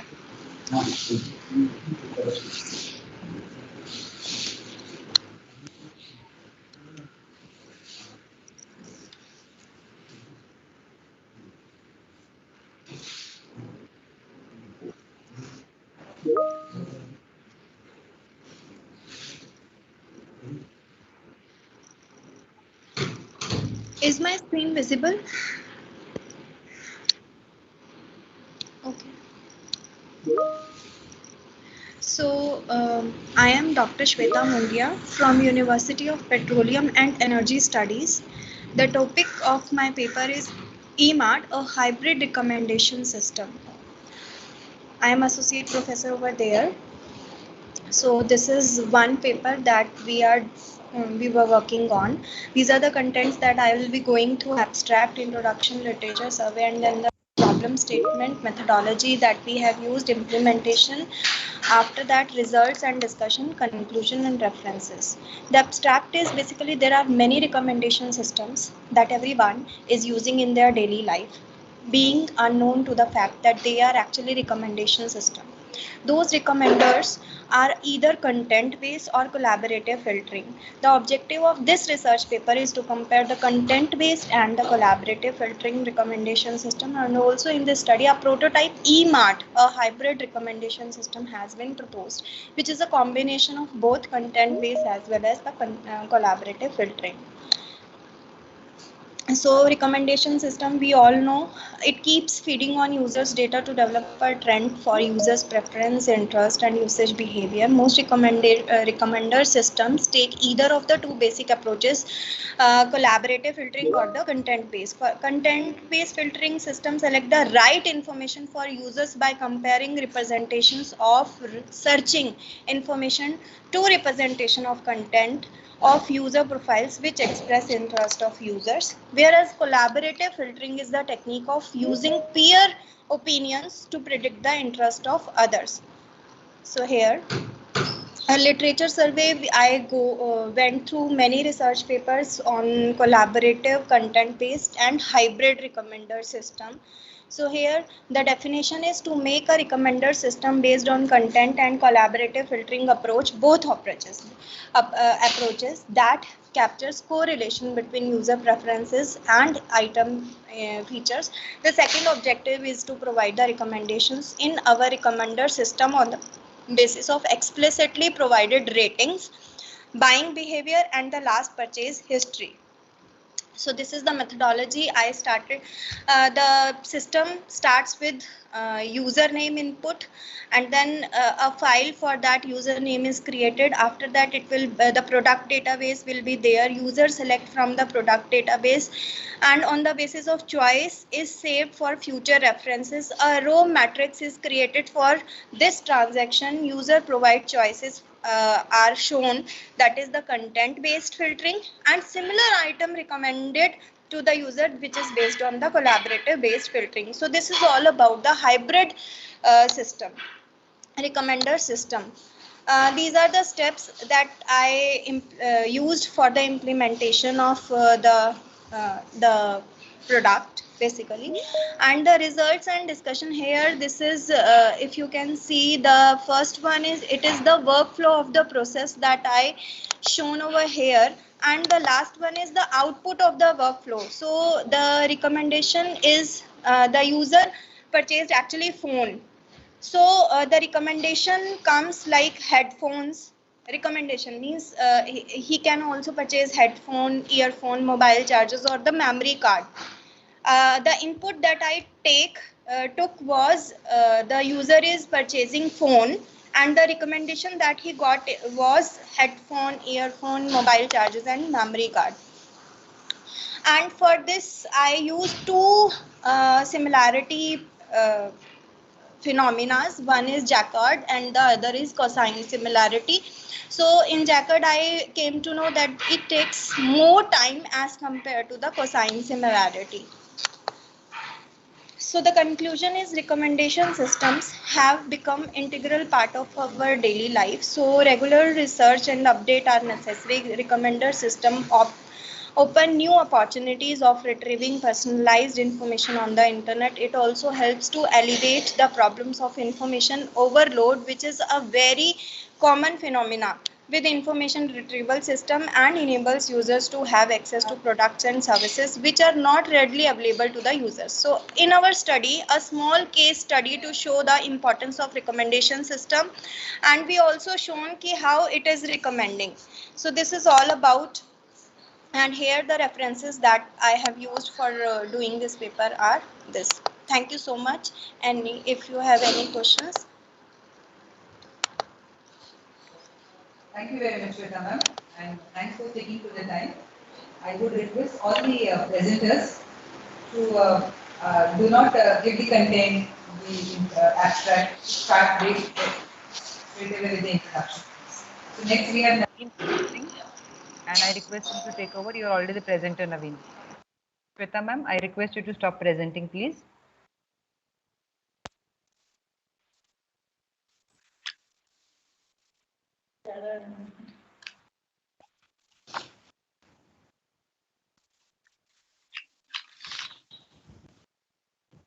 Ma'am. Yes, Naveen. Is my presentation visible, no, the presentation is not visible.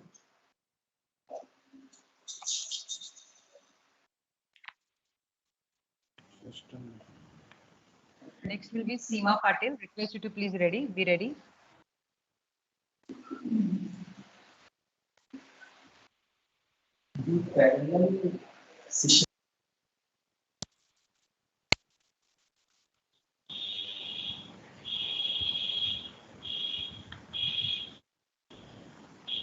Is my screen visible now, ma'am?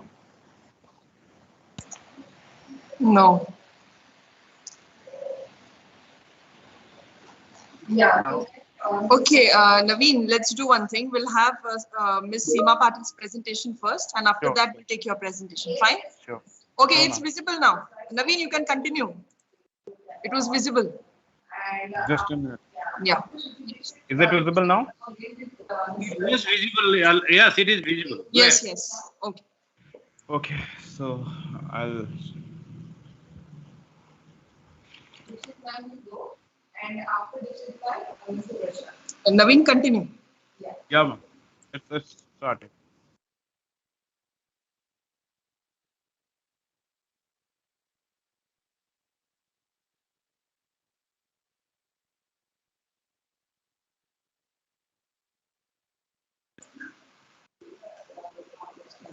Naveen, please start. Start. There's a video going on. Okay. But we can't hear the audio.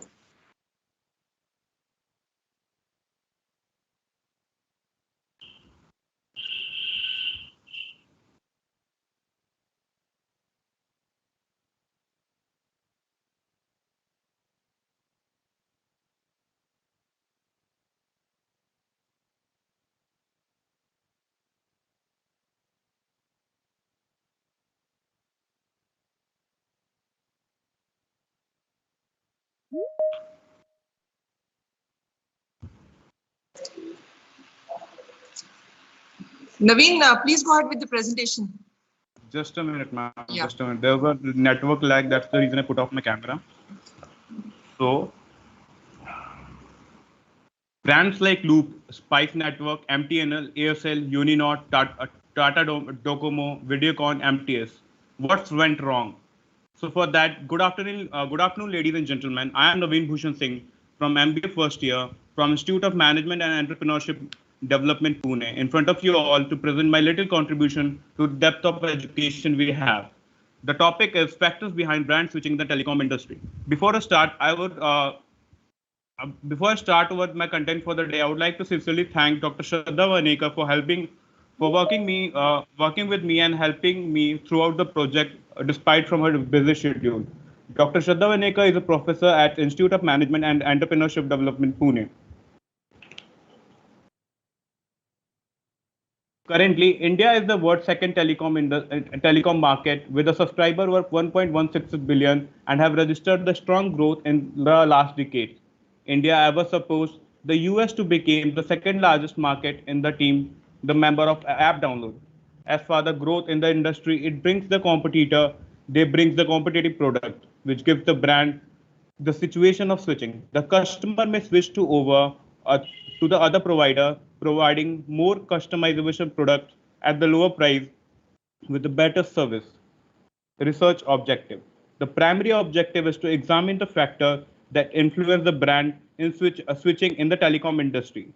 Secondary objects, I have the two for that, to analyze the reason of the brand switching in the telecom industry, to study the customer preference in the telecommunication industry in India. So the research methodology followed for this research paper is a primary data and the secondary data. A questionnaire is used for collecting data, and it is a self-designed structured questionnaire. The questionnaire was a five-point Likert scale, where one indicates the high level of where the one indicates low level of the dissatisfaction, and the five indicate the high level of satisfaction. Brand customer for the literature review, customers are the important asset of an organization. The innovation and the marketing effort of the telecom companies are directed towards the customer. It is widely agreed from the body of literature that the customer can either remain loyal with a particular brand. This chapter in the research paper provides the insights with the factors influencing the customer to switch brands. It is a brand switching. It is a process to choosing from the routine to use one product or the other brand to steady usage of the different but the similar product. In other words, if the organization knows how to keep your customer, that you will have the higher chance of lowering your cost while maintaining your cost with maintaining the increasingly profit. Price, brand image, quality, and service quality of service, family, friends, and relatives, and the are responsible for the customer satisfaction and the customer and it is responsible for the customer switching behavior. For the data analysis, these are the feedback which I've responded from the people throughout the customer, the people I have targeted. And for the data analysis, it was a process that helped me in examining and transforming model done with the aim of highlighting the information. It is a study helped me to examine the stages after the data collection. I used a statistical analysis, Microsoft Excel, to measure the extent to which the different factors behind the brand changing in the telecom industry for the customers affect whether likely.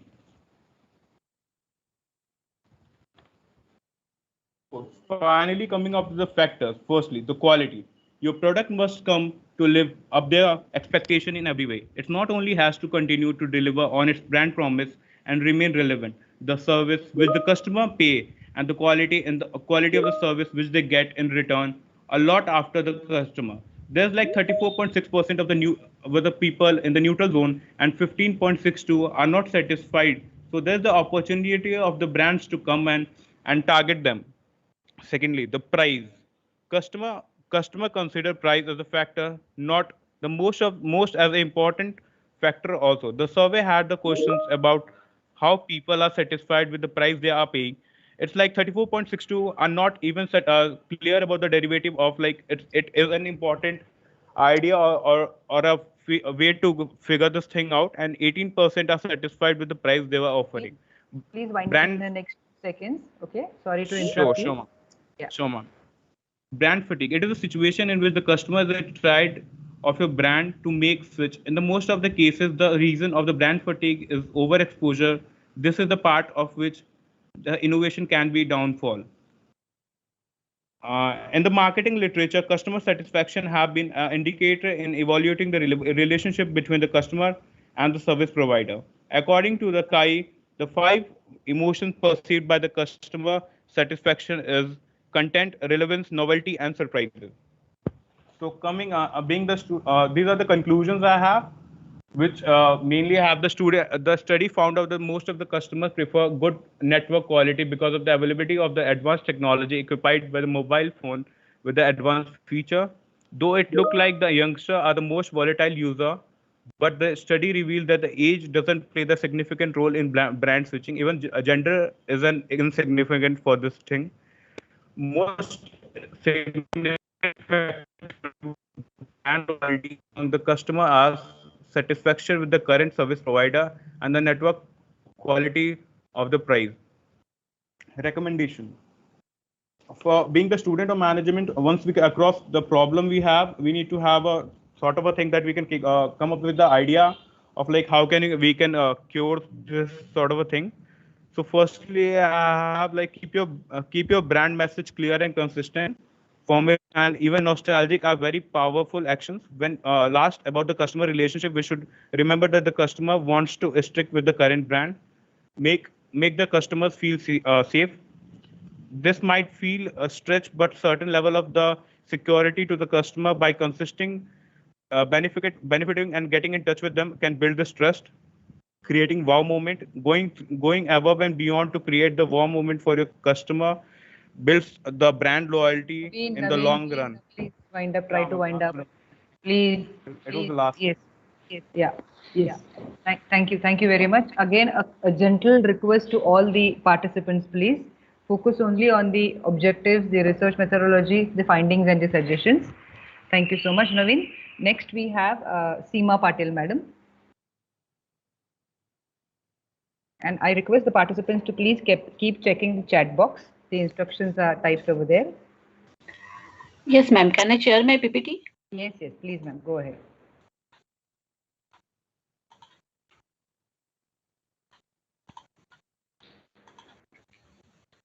Is the PPT visible, ma'am? Not yet, ma'am.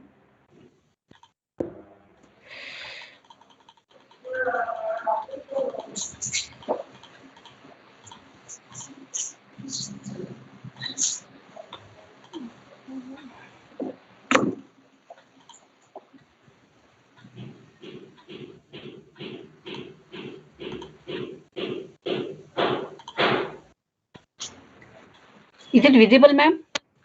No, ma'am. Yes, now we can see. From my side, I have shared my PPT, ma'am. Is it visible, ma'am? Okay, okay. Shall I start, ma'am? Yes. Okay. Good afternoon, one and all. Welcome to all Icem 2021. Title of my article is Impact of Cloud Computing for Empowering PSC in Rural Areas. I would like to introduce myself. Myself, Seema Patil, working as a research student in Bvdu, Pune. Here are the objective for my article: to study existing problems faced by PSC in rural areas, to propose cloud-based healthcare model for PSC to study benefits of adopting cloud computing in PSC of rural areas. The nature of this article is descriptive, and I have used primary and secondary methods for data collection. I have used an interview method and collect all the required information from healthcare workers of PSC center as a primary data collection. And I also refer certain books related to cloud computing, PhD thesis, magazines, articles as a secondary data collection method. Introduction. Rural healthcare is the biggest challenge faced by developing countries such as India, as most of its population resides in rural areas and fully depend on primary healthcare for health-related services. Primary healthcare in rural areas face many problems to work remotely due to lack of certain issues and availability of different resources. In remote areas, the primary healthcare are not well equipped with appropriate IT infrastructure. So there will be delay in data transfer at various levels like village, taluka level, district levels, which affect on further data processing and decision making for health related issues. In order to overcome all these problems, healthcare centers in rural areas can largely benefit from cloud computing based models that include several categories of services which are available on the internet in as a pay-as-go model. So first we need to know what you mean by PSC and what are the functions of PSC. PSC is a structural and functional unit of primary healthcare services in developing countries. Each PSC has one medical officer who appointed as a primary administrator for the PSC, and he has a responsibility to analyze or to administer whether the functions of PSC are carried out in right manner or not. So these are the various functions of PSC: to arrange educational programs in order to increase the health awareness, prevention and control of local endemic diseases, to arrange programs which will aware the people about the importance of maternal and child health issues and family planning, immunization against the major infectious diseases, provisional of essential drug supply, provision of balanced diet and sanitization. PSC has to upload all these details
located in rural areas, and only just 18% are in urban areas.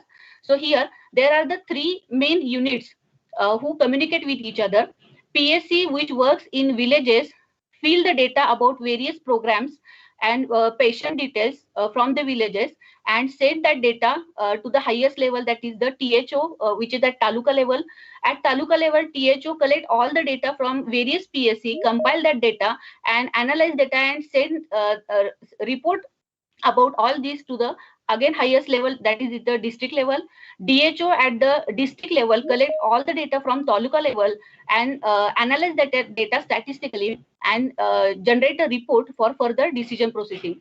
All these data communication are done in two ways.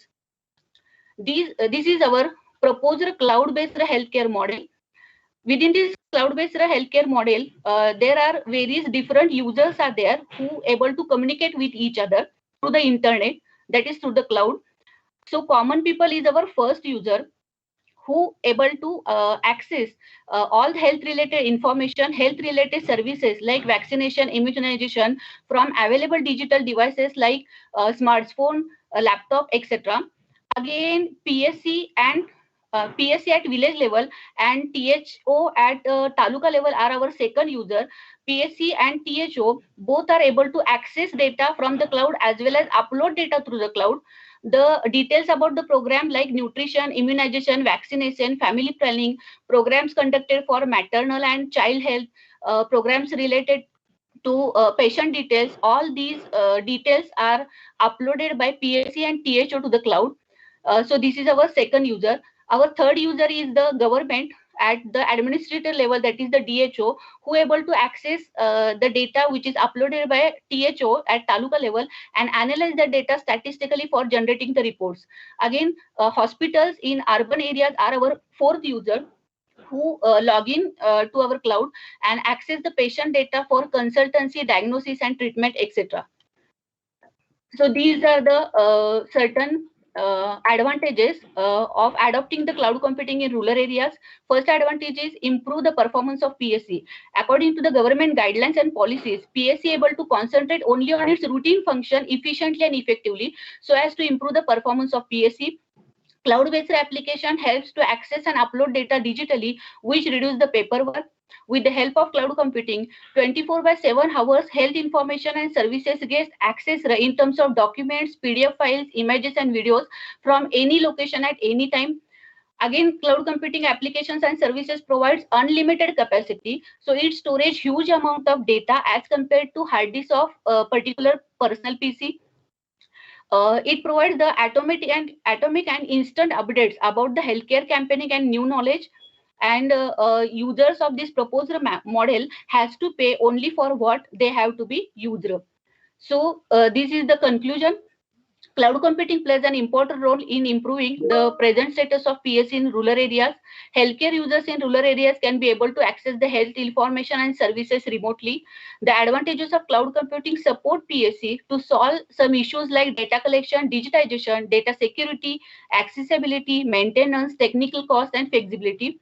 It saves a lot of time for reporting to the higher units like THO at taluka level and DHO at district level. Again, this results in to give more time for the healthcare and development of rural communities at the PSC, and it bridges the gap instantly to get advice on a new knowledge in the healthcare about the pandemic situation and other government programs of healthcare for rural peoples. So these are the, I have used these references for this article. Thank you. Yes. Thank you, Seema ma'am. Thank you very much. Thank you, ma'am. We have, is Dr. Saili Narvekar. Ma'am, over to you, please.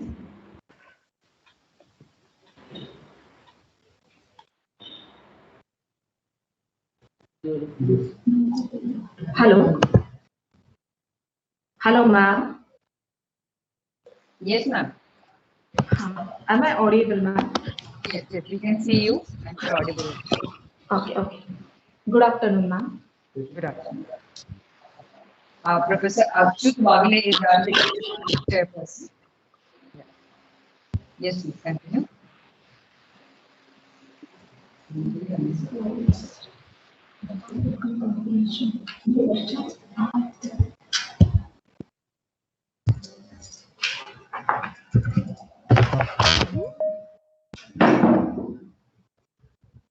Good afternoon, all. Allow me to introduce myself. I'm Dr. Saili Satyendra Narvekar, and I'm so happy being part of this wonderful platform for research.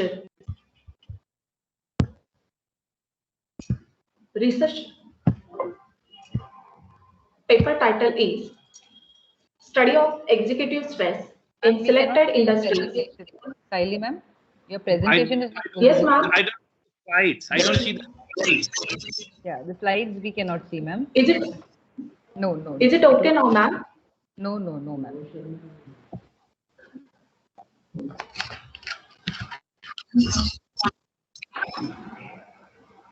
Is it visible now? No, ma'am.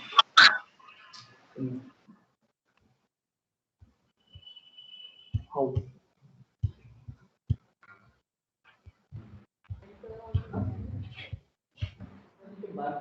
Is it visible now? Thank you. Now, stress concept is actually not new for us, especially last for 2 years. All we have been facing the problem of COVID-19. Yes, ma'am. May I see your title? Okay, now situation has become too worse. Now the question is not visible. Okay. Title. Okay. Title of this paper is Study of Executive Stress in Selected Industries of Thane District. I would like to go through executive stress. What exactly the executive stress? Now, common people, their stress and executive stress is totally different. Little bit difference between these two aspects. Now, executive, a number of job responsibilities are there, and due to limited authority, it creates a burden of harmonizing work-life balance. Actually, number of job responsibilities means to satisfy numerous stakeholders, to handle excessive workload. Apart from that, to manage a financial task and several activities. So because of that one, it creates a burden, and that burden, it means a pressure, and that pressure creates a stress, and simultaneously it affects on their health as well as a performance. Objective.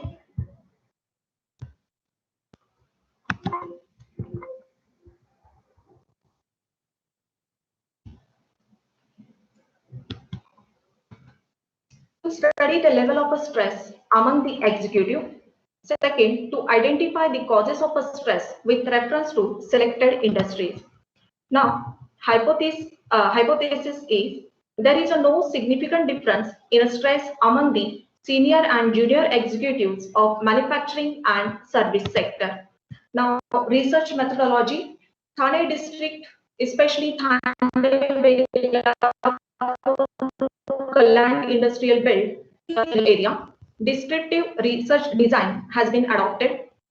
Randomly, entire industries were selected. Sample size of this was 500. Among them, 250 from chemical, pharmaceuticals, and power station in the from a manufacturing sector. All these industries were there. Apart from that, 250 from bank, IT, and a hotel industry. Equal numbers of a female and a males considered means 125 females and 125 males from both manufacturing and a service sector. Reliability, job stress scale was 0.615 and perceived stress scale was 0.751. Data was not a normal, so Mann-Whitney test has been used. Now questionnaire design, name of a scale for a job stress scale, origin scale of that public service management bills score has been mentioned. Apart from that, perceived stress, it has been taken from a Sheldon Cohen. Now hypothesis, higher the designation, higher will be the stress. Now you may see here that a p-value is regarding in a context to job stress, p-value is less than 0.05, means here null is rejected, and in a perceived stress that entire p-value is more than 0.05. So here null accepted. So there by their grade. So all these drawbacks are existing in our own system, and we have to consider this as a most emerging sector in the world now. Apart from I don't know what UK did, but UK declared whole year as a no education activity in the initial state, but we did not. We tried to just try to make our system more vulnerable to these pandemics. So I would really appreciate if some better input is given in this area. So thank you, Prashant sir, thank you, Sunil sir, and management of International Conference. So you can continue for one half minute, sir. Thank you. Okay. So these are the reflections, and lastly, conclusion. So there is a need for rapid adoption and learning. Staff have to experience and significant shift in the balance between the research and teaching in their roles. There is a great opportunity in India to get a new students who were going abroad for their management education. So B schools, they get more students, those who were going abroad, since there are more financial crisis due to lockdown situation as well as the COVID pandemics. Starting a new online management course for the people who are not able to attend the classes physically. Such type of online education degrees university can start. Already Bharati Vidyapeeth started such degree courses. I really appreciate our university authorities. Thank you. Thank you very much, sir. Thank you, Prashant, sir. So next we have Tejas. After Tejas, we will go with Akanksha.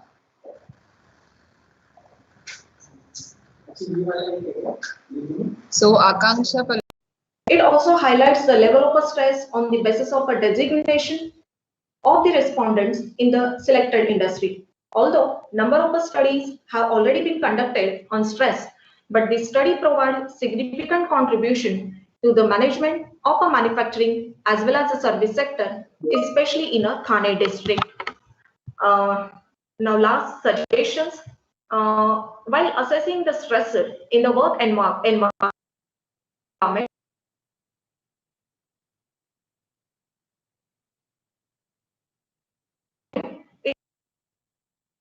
it is a necessary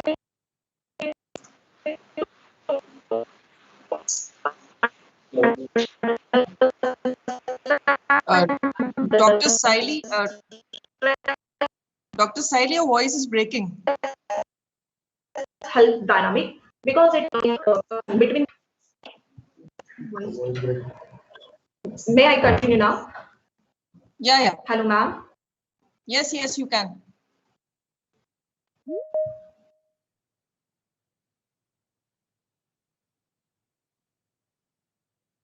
Dr. Saili, am I audible to you?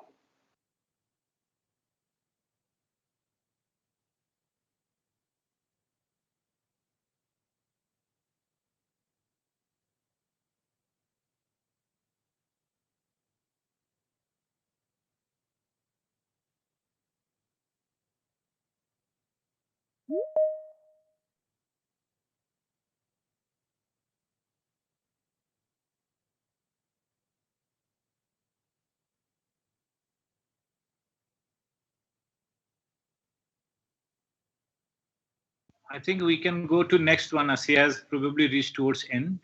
Sure, sir. Okay, so the next presenter we have with us, Ankita Kumar Nim and Akshita Singh.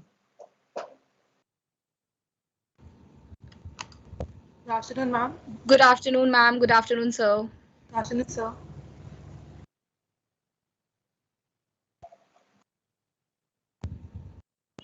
Ankita, yeah. Okay.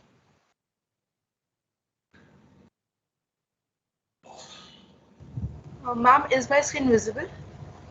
Yes, Ankita. Yeah, Ankita, just do the slideshow. Yeah. Yeah, I'm just starting. Good afternoon to everyone. Me and my teammate Ankita Kumar is here to present a research paper on the topic, a study to analyze the employee engagement policies adopted by organization during and post COVID-19 under the guidance of Dr. Sonali Khurjekar ma'am, who is a professor in Imed College, taking you forward towards a paper which is a first abstract. It's all about employee engagement. We are all familiar with this word, means that engaging the interest of an individual employee towards the organization goals and profitability. Employee engagement nowadays is most crucial driver of organization success in today's competitive environment. The success of any organization right now depends on the employee productivity, and the employee productivity is all depending upon their productivity and the commitment towards the work and the organization goal. So the aim of a research paper is to understand the employee engagement policies pre and post COVID-19, employee wellness with context to employee engagement, and impact of COVID-19 on employee engagement, and suggesting innovative practices on employee engagement to the organization. Taking you forward with that introduction of a paper which says about the employees, when employees are highly engaged, when they're satisfied with their job role, and when the employees are not satisfied with their job role, they are disengaged towards their work and organization goals. Now, taking you forward to the next slide, which has given the formula of employee wellness plus organization plus productivity is equals to organization goals. Nowadays, big industries are trying to establish new and innovative plans and effective ideas to engage their employees during this difficult time. And in this pandemic, some of the organizations are even developing engagement practices like online competition in various activities like virtual learning, development activities, online leadership qualities, and many more. Taking you forward with the objectives of our paper. Next slide, Ankita. The very first objective of our paper is to study the relationship between employee engagement and organizational effectiveness. And the second was to understand the employee engagement practices adopted by companies during pandemic. And the third was to suggest new and innovative employee engagement practices to the organization. Taking you forward with the research methodology.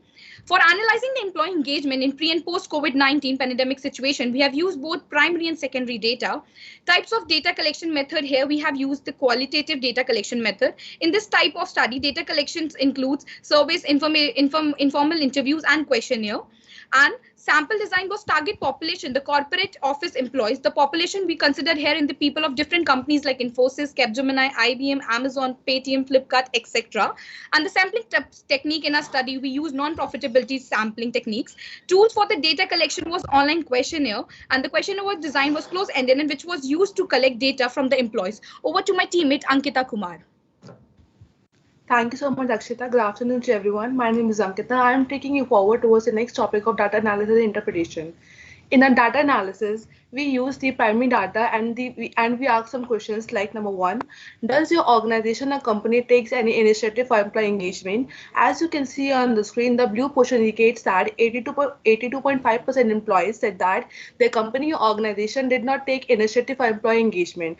Nowadays, organizations are like they're having to fulfill their organizational goals, but they're not attending their employees as well. Now, in the next question, we also ask how would you rate your organization in the employee engagement activities? In this question, we gave some parameters to the respondents. The parameters are number one, online family engagement practices, number two, virtual learning and online team building activities, number three, virtual challenges and competitions, number four, stress management, and number five, fun activities. In this question, we also gave the rating from lowest to 1 and the highest to 5. As you can see on the table, the data shows that the respondents are happy about the online family engagement activities, followed by fun activities organized by few of the organizations. Now, here are the findings of the study. Our first finding is employee engagement is all about how to engage employees towards the organization goals, and especially in the current pandemic. Number two, the three factors that are constantly supports in employee wellness is physical, financial, and mental. In next finding, we also observe that due to this new normal routines, employee engagement is very challenging because of the online platforms. And one of our main finding is 38.7% respondents finds work from home bad because it may cause risk to productivity. Maybe he will burn out due to workload, less of motivation factors, distractions, and lack of a good working environment. In that last finding, we also analyzed that 82.5% employees agreed that the organization did not take initiative for employee engagement because of high work pressure, market competitions, and by not implementing the proper action plans. Now, here are the suggestions for a research paper. Number one, our first suggestion is organizations can reduce the working hours, which can be better option for employees, and they can engage very easily. Number two, our second suggestion is organization can practice live sessions, give recognition to employees, and they can also give rewards to in the form of shopping vouchers for the family engagement as well. In our next suggestion, we also observed that organization can offer exposures by giving them work from home setup like furniture, and by also motivate them by giving them gadgets like the laptops. In our fourth suggestion, there should be a clear communication from top to lower management employees about vision and values, objectives, targets, policies, and team bonding activities. This is the suggestion which is suggested by one of the main respondents. Now, coming to the next suggestion, organization can take care of the employees by supporting them financially and mentally so that their productivity would be more. In a last finding, organization can take care of both the goals like business and employees by employee-centric culture, like where ideas, creativity, free-flowing communication, and innovations are encouraged through the organization, making more efforts towards their well-being, well-defined roles and responsibilities, which leads to success metrics. Now here is the conclusion of our study. Ankita, try to wind up quickly. Yes, ma'am. Okay. Yes, ma'am. Just Employee speak what is engagement there on is the screen. Yes, ma'am. Yes, ma'am. Employee engagement is very important aspect which every organization should motivate. In current pandemic situation, every organization is facing challenges to engage the employees virtually, and due to this online working hour and workload, it impacts on their mental health as well. To conclude, we can say that employee engagement is more crucial in the post-pandemic era, and organizations need to innovate in designing new and better engagement policies for their employees. And in the last, we can say that take time to appreciate employees and they will reciprocate in 1,000 ways. Thank you, ma'am. Thank you, ma'am. Thank you. Thank you very much. Thank you.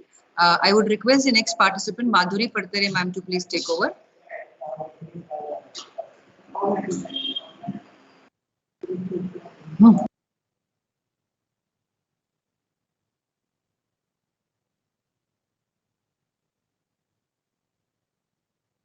Hello, ma'am. Good afternoon, everyone. My name is Madhuri Padare. I have completed my master in computer application. I'm audible.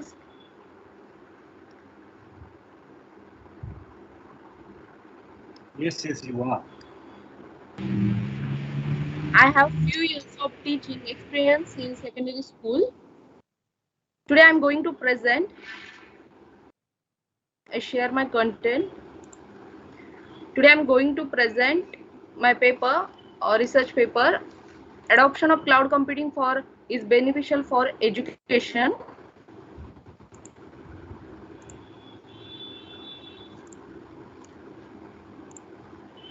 Is the slide visible, ma'am? Yes, it is visible. Okay, ma'am. Thank you.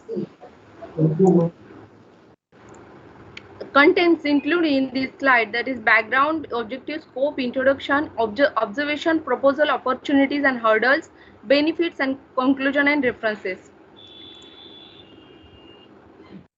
Background. While change is the only constant, we need to revisit the current education methodology and redesign it to keep up with this changing time and technology. With the growing use of technology, we need to exploit its benefits and inculcate it into our education system. With the outbreak of COVID-19 pandemic, which was witnessed by the whole world, we observed how scattered and makeshift solutions were adopted by various educational institutes. Hence, there is a need to adopt a more robust, sustainable, and technologically advanced teaching solution. Moving to the next slide, objective is to study the benefits, opportunities, and hurdles of our adopting cloud computing in our education system, and also assess the cascading benefits of the adoption of cloud computing. Also, to convince that the introduction of cloud computing will give us the flexibility of virtual classrooms. However, this research does not intend to propose to move away from physical classroom training with adoption of cloud computing.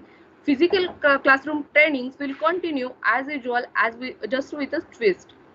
Moving to the next slide, scope of this research. This is introductory research, which is plotting of observation, consideration as assumptions, facts gathering through secondary research, superficial understanding about the proposed solution, and proposal to conduct a primary research in future to assess the awareness of the proposed technology.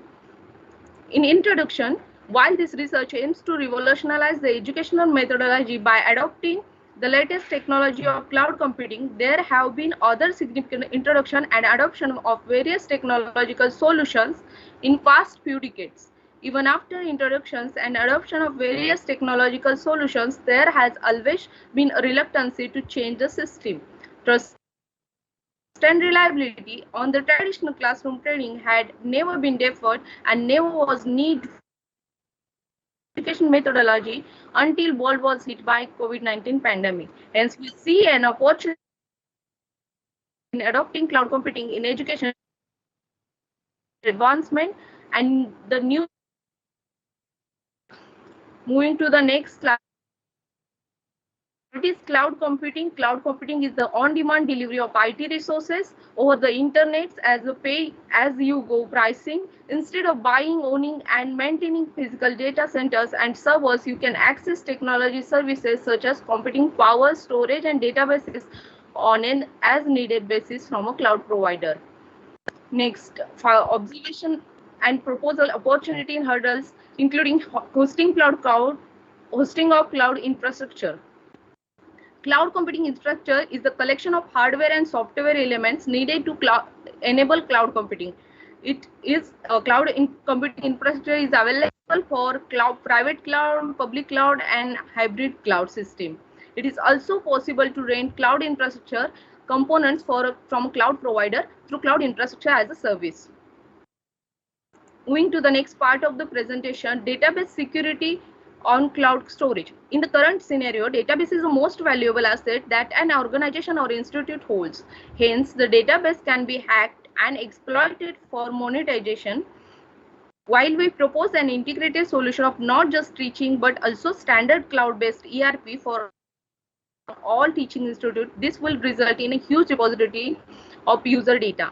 Hence, it becomes crucial to make sure that the data stored on the cloud storage is secured with an optimal solutions. Next, observation is existing software platforms and communication method used for virtual teaching. Currently, we do not have all-in-one dedicated platform for teaching. During the COVID-19 pandemic, most of educational institutes use meeting apps like Zoom, Skype, Microsoft Teams, Google Meet, WebEx, Google Classrooms, and other such professional meeting applications for teaching virtually. These applications, which were developed with an intention to conduct meetings in a professional environment, were now being used as virtual classrooms. Connectivity and accessibility. While proposing cloud computing, we would need to ensure that sufficient bandwidth is commissioned to suffice the expected network traffic during the extensive planning of the cloud computing solution. To be in a better position, just the ideal requirement of for the institute and users.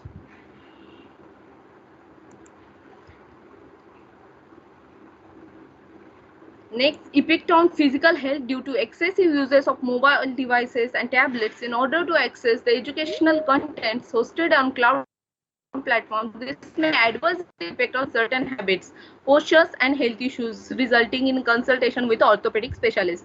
It is speculated that excessive uses of such devices may result in wrist and thumb joint pains. Also, it may affect the sitting posture of the students and may cause a bent posture at neck.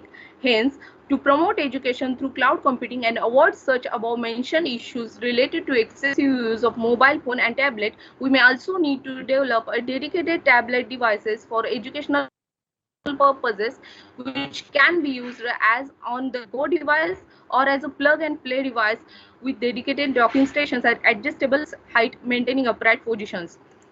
Dedicated portable devices, as proposed above, Stick to the time. Sorry, ma'am. Please stick to the time. Oh, yeah. Okay, ma'am. Okay. Dedicated software platforms and dedicated portable device. Like dedicated software platforms is functionality adopt various meeting apps like Zoom, Skype, Google Meets, and thus create a standard classroom applications which should have functionality like two-way communication. These are some observation and proposal opportunity and hurdles. Includes the weight of school bags, potential saving of paper and ink. As Ministry of Statistics and Program Implementation, Government of India, over 26,000 students were enrolled in primary and secondary school in 2017. So we can calculate the assume that with cloud computing, if we stop using hard copies of textbook, we can save up to 80 million trees. Moving to the next part, that is future government plans on 5G spectrum, potential market for creative content creators, uses embedded artificial intelligence for language translation, evaluations and declaration of results, nationwide integration of all educational institutes, and proposed surveys. While we have portrayed our vision, speculation, limitations, solutions, and recommendation, it would be still a great benefit to conduct a survey among the teachers to know how much they know about cloud computing, how compatible are they with the implementation of cloud computing. Through a series of questions, the responses will help us to have a better picture in the feasibility of adoption of cloud computing in education system. On the basis of the result of survey, we would be able to navigate in the right direction direction of the further research. While change is the only constant and change is inevitable, we need to embrace this new technology and work towards adopting of cloud computing in education systems. Seems like this going to be our new need of age.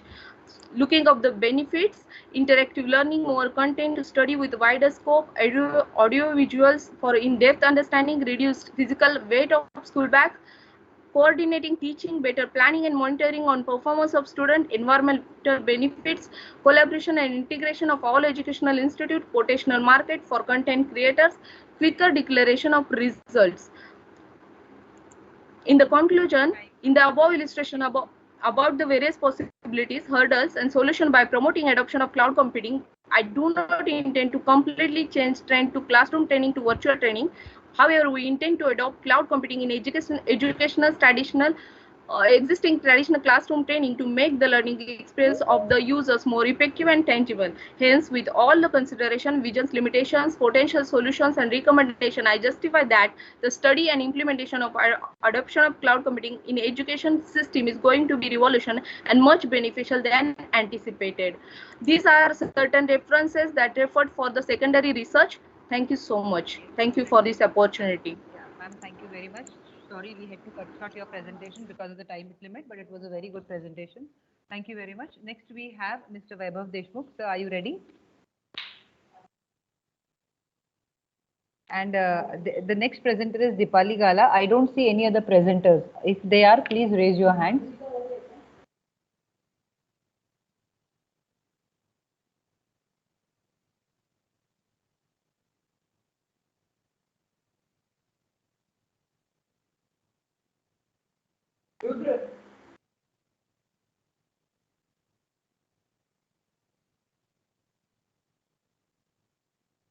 Yes, Vaibhav sir, you can please take over. I've made you the presenter. Are you able to hear me, sir?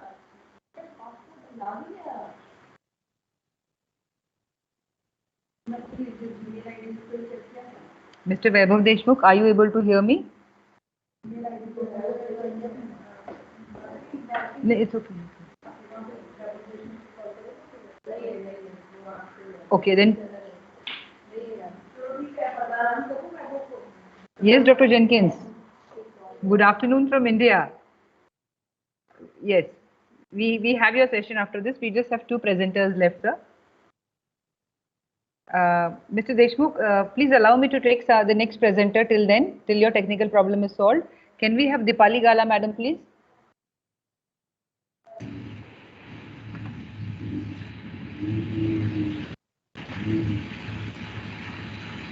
Dipali Gala, madam, are you there?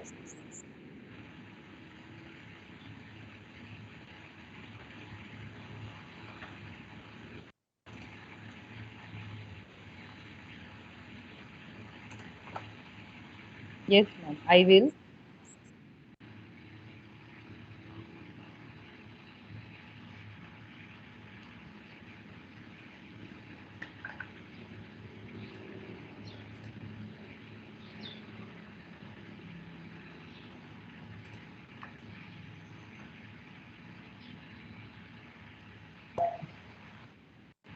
Miss Dipali Gala, can you please rejoin? Yes, good morning. Please join. So we will start your. Thank you. Thank you. Okay, I will start now. We will start with Subhash.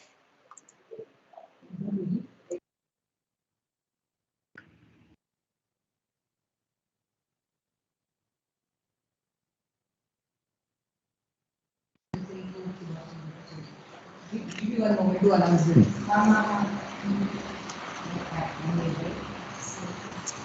Okay, there is a small request, please. I request Mr. Vaibhav Deshmukh and his colleague to join the D track. This is D1 link, please, which is there in the chat box. I am repeating again. I request Mr. Vaibhav Deshmukh and Dipali Gala to join the. Am I audible, ma'am? Yeah, ma'am. Who is this? Yeah, Dipali ma'am. I request you to join the D1 track link, please. Okay. You and Mr. Vaibhav Deshmukh, because we have another session here. Is it okay, ma'am? It is there on your group as well as in the. Okay. Yeah. Thank you. Yes, over to you, Shukla sir. Yeah, good afternoon.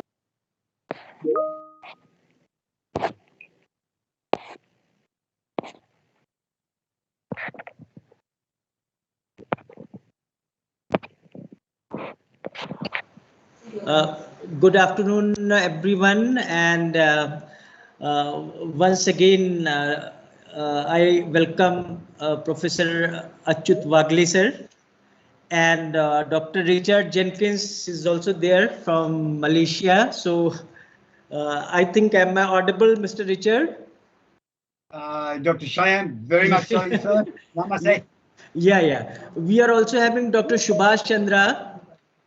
Dr. Subhash, are you there?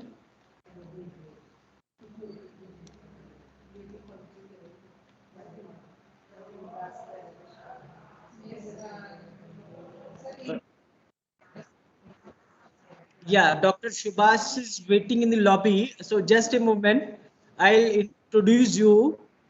Dr. Subhash Chandra, welcome.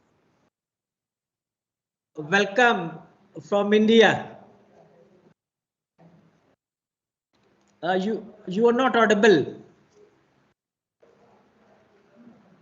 Is it okay now? Are you able to hear? Yeah, Dr. Subhash. We are able to Namaste, hear ji. you. Yeah, namaste, Namaste. brother. Yeah. Thank you from India and thank you from Kuwait as well. Yeah. My pleasure. Dr. Subhash, I'll introduce a very eminent personality who is here. We are having Dr. Richard Jenkins from Malaysia, and we are having Professor Achyut Wagle. So I want to introduce you, Professor Achyut Wagle is the chairing the session, and in that you both are there. Dr. Jenkins are there into the valedictory, the next session. So, but we are humbled enough. We are honored with the presence of Dr. Jenkins in this technical session. So we welcome you, Dr. Richard Jenkins. Thank you very much. Thank you very much, Doctor. Yeah. So Dr. Subhash, I'll introduce you before you start the session, and you just guide the researchers. We are having some researchers who has given their presentations. Yeah, I will take 1 second to welcome Richard, Dr. Richard as well. Yeah. Namaste and thanks for joining us. Thank you. Yeah. Thanks a lot. Thanks a lot. Yeah. So Professor Achyut Wagle, he is the head of Management Sciences Department of Kathmandu University. And he is the advisor of the Prime Minister of Nepal. He has been the advisor of the Governor of Nepal, and he is a big author and writer. He has written so many articles into the so many international journals and magazines, and he is a very good researcher. So he is chairing this session. I am introducing you. Now I need permission from the chair to introduce Dr. Subhash Chandra, who is here, because then he can give his presentation, and then after that Professor Achyut can give the final remarks of this session. Please go ahead. Sir, it's a pleasure to have all the luminaries around. So Dr. Jenkins and Professor Achyut Wagle, we are having very international, one of the very great personality who is standing in front of you. He's Dr. Subhash Chandra. So he's having so many, he's having the gift of gab, he's a singer, and he's an eminent motivator. Okay, talking about him, he's having around 30 years of experience in GCC countries, and he has worked as a HR, as OD, as a TD advisor. He's a game changer. He's a mentor. He has mentored and he was also in the hiring team. He has hired almost more than 60,000 professionals all across the globe. He's a voice-over actor and singer. That is some of the qualities of Dr. Subhash Chandra. He's also given the voice to the movie of Mahatma Gandhi. So I think we are having the great personalities here. One is from the Nepal, who is advising the Prime Minister. Other one is the international personality who is given the voice to the movie Mahatma Gandhi.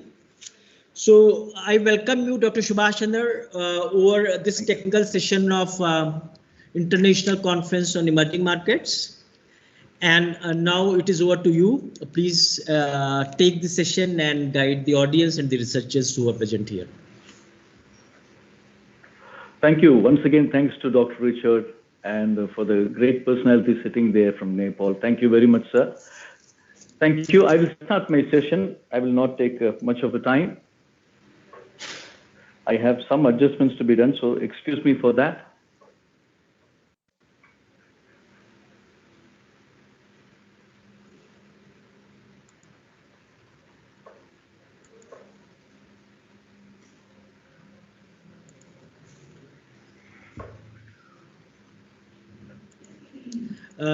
Baljit, okay, now I think you can see it. Yeah, yeah, it's visible. You're able to see me now. Yeah, we are able to see me now. There we go. Very good. You can see the emerging markets in GCC with the GCC flags. Very good. I'm starting this section. My topic is emerging markets in GCC, its trends, challenges, and opportunities. Let me get smaller so you will be able to see me a little smaller and the session as such. Fine. Very good. My sincere thanks goes to Dr. Sachin Werneker.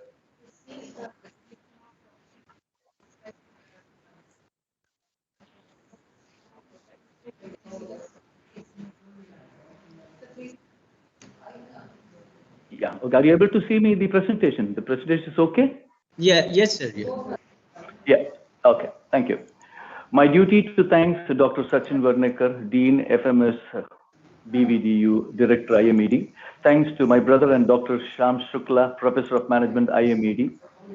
All the dignitaries sitting in front of me, all the presenters who have made the presentation all the 3 days, all participants across the world, and all the organizers who has made all this happen. So thank you very much from the bottom of my heart. Thank you very much. Just to show something, showcase about me, I am Subhash. I am a HR professional, spent a lot of time with people. Yes, like Shukla ji mentioned, I am a voiceover actor and singer. But today we are not going to sing or do something on voice.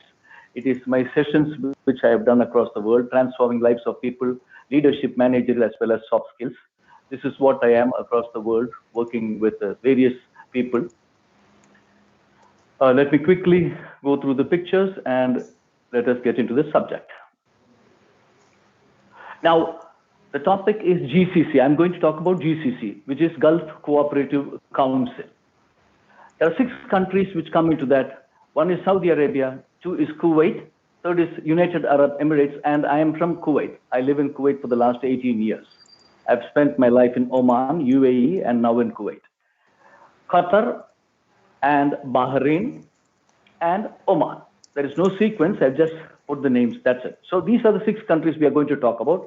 First, emerging markets, which are opportunities. First one is green energy, green hydrogen we are talking about, energy from waste management. 3, energy from wind, onshore and offshore wind, solar PV and CSP. PV is photovoltaic and CSP is boiling water and getting power from there. Carbon capture utilization. Then we have the emerging market opportunity is again medical tourism, which is going on, space tourism, pharmaceutical companies coming, nuclear power, and mining, which is non-hydrocarbon mineral work. These are some pictures taken. Now I will talk about the individual countries where you know what has happened in those countries. Saudi Arabia, for example, nuclear power, green energy, construction on a large scale, and they want to bring international tourism, metro, waste management, that is managing waste to energy, pharmaceutical companies, solar power, mining, energy from wind. This is from Saudi. United Arab Emirates, Expo 2021, which was supposed to happen last year, has not happened. They are planned for this year from October 1 to March 31, 2022. The Sunken City opened recently. Green energy, high-class tourist destination, international financial center, space, pharmaceuticals, marketing hub for the MENA, Middle East and North American region, infrastructure, waste management again, energy from wind, solar power, etc. Now in Kuwait, new refinery project commissioning, which is happening now, yet to happen anytime soon, petrochemical complex, North Kuwait offshore project, pharmaceutical, 1.5 gigawatt plus solar power plant at Al Dibiba, waste management and infrastructure projects in Kuwait. In Qatar, they have the FIFA 22 coming up, going to be a great show. The spotlight will be on Qatar in the Middle East. They have gas infrastructure projects, Asian Games planned for 2030, solar power, waste to energy and tourism. They have a large number of projects coming up. I don't have to show the pictures of stadiums because most of you would have already seen. In the Sultanate of Oman, they have diversified into agriculture, commercial and trading, of course, marine, green energy, solar, wind energy, several infrastructure projects, waste management, tourism, and mining. In Bahrain, they have the metro project in a large scale, Bahrain Bay, which is coming up, financial harbor, residential, commercial, and hospitality projects, Durat Al Bahrain man-made island project, waste management. Waste management, when I mean it is from waste to energy, tourism, and mining. Now, the challenges in the Middle East are the pandemic. You'll be wondering why I'm mentioning pandemic. The pandemic is a problem for the whole world. Yes, in Middle East, it's affected a lot because the manpower are people from other countries. Mainly, most percentage is from other countries. So it is affected very badly. Two, oil prices. From 2014-15, oil prices has gone down drastically. That has created a problem in the economy. And last, the manpower. Today, for example, in Kuwait, there is no incoming of people for the last many months. So all the work is put away. So we do not know when we are going up. In fact, I am stuck up. We are unable to travel to India. So these are the challenges faced in the whole of GCC. The trends which shows definitely that is going to be a progress is nuclear power plant in UAE is already operational, and in Saudi it's coming up. Numerous projects for attracting tourism in UAE has happened. I was referring to the Sunken City, it's already there and it has started attracting people. NEOM and Red Sea project for tourism in Saudi. Saudi has opened up very big. So they have attracted people and people have started coming in. The visa procedures have become easy now. New refinery commissioning in Kuwait, which is likely to happen very soon. Kuwait International Project expansion is going on, which will be ready.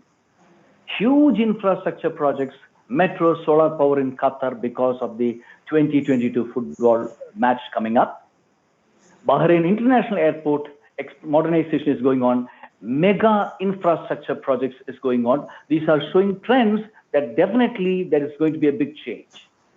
17 projects under partnership for developments, which is PFDs in Oman. Oman Aviation Academy, Advanced Cyber Security Academy, Leaders Development Center, etc. are going on in Oman. Waste to energy projects in UAE, Saudi, Kuwait, and Oman is going, which shows that it's going to be a big progress. Many international universities now have their presence in GCC, which shows they want to develop people, the youngsters, and put them on the job. These are the trends which shows definitely there is going to be a big change. So what are the opportunities? There will be a lot of change in the next 10 years in GCC. Two, a number of studies are being done in non-energy, not only fuel, not only oil. This will lure new investors into the country. Already many of the GCC countries have started giving residences to various nationalities, which was not there 15, 20 years back. With this, other industries like finance, logistics, hospitality, education will have a great demand. There'll be a great demand of manpower. Many, many more universities will come into GCC, which will nurture the youngsters, the citizens, and other expatriates. So the country will have enough manpower to manage. GCC will certainly take a prominent place in emerging markets. I'm repeating emerging markets because certain things are new to the GCC. That is why these points, which in other countries may already be there, here it's called emerging markets because these are new things coming into the GCC. So that is my presentation, a short note. Thank you for your time. Thank you so much. Thank you so much, Dr. Subhas. You have rightly told us about what are the challenges, what are the trends, what are the opportunities. And we are really enlightened with that, the development which is taking place in GCC countries and how they are coping up with the pandemic. And even the pandemic time, they are doing great. So now I'll request the chairman, Dr. Achyut Wagle sir, to kindly give your chairman's remark, concluding remarks. Thank you, Sam, for the opportunity. It is wonderful to hear Professor Subhas and to have Professor Jenkins here. Since it's been a long session, let me very quickly connect to our researchers who have had a very wonderful presentation on various topics. Let me first have a few comments on our researchers. One very encouraging aspect is about 80% of the presenters are female. So it is a great way forward in inclusion, I think, in terms of academia and research as well. Particularly, that is very encouraging in our South Asian context, largely male dominated. Second very encouraging aspect is most of the research papers are trying to utilize the IT sector, whatever form. It may be cloud computing or health at the primary health to the education, to creating e-marts, the consumer recommendation process, analyzing consumer recommendation process. So it is next very encouraging aspect of the research papers so far presented. Let me very briefly connect to the theme of the emerging markets. I think in all these 3 days, you have had a very fantastic review of the opportunities, the interconnectedness among the countries with this various acronyms, particularly BRICS, MINT, Next 11, we are saying, and then several other acronyms created. Just GCC is emerging market, as Professor Subhas very rightly said, for various reasons. Let me summarize 3 key aspects where our mainly the academia and the research community need to focus, I think. Despite 2 great advantages of the large market in terms of the population and the large benefit we are discussing in the form of demographic dividends, particularly in the country like Nepal, India, and many young nations, which are the market and which are also the productive force, both ways. So I think those are definitely the opportunities. But despite this, we need to also look into the bottlenecks. What is stopping these potentially great economic powerhouses from realizing their true potentials? I think let me put in 3 points on that. The first is the speed of reform we are undertaking. If you look at in terms of FDI flowing in these countries, still the huge amount of FDI is just transfer among the developed countries. Yes, China, for the time being, attracted. It was fourth, fifth largest country to attract FDI. Very newly, we have among the next 11 countries defined by Goldman Sachs. The countries like Vietnam are attracting a substantial amount of FDI, but the speed of reform is very, very slow. Take, for example, India. India is, despite all the attractive slogans, struggling to amend its labor law that was as old as 70 years, more than 70 years if you consider 1949. And then we talked about the digital access, the advantages of digital platforms, but the digital divide, despite our lot of wishful thinking, implementing it in education and health, the digital divide in all 4 A's, we say awareness or knowledge, availability, access, and affordability. In all 4 aspects of A, we need to do a lot of work. And when I say reform, the policy reform is very, very key.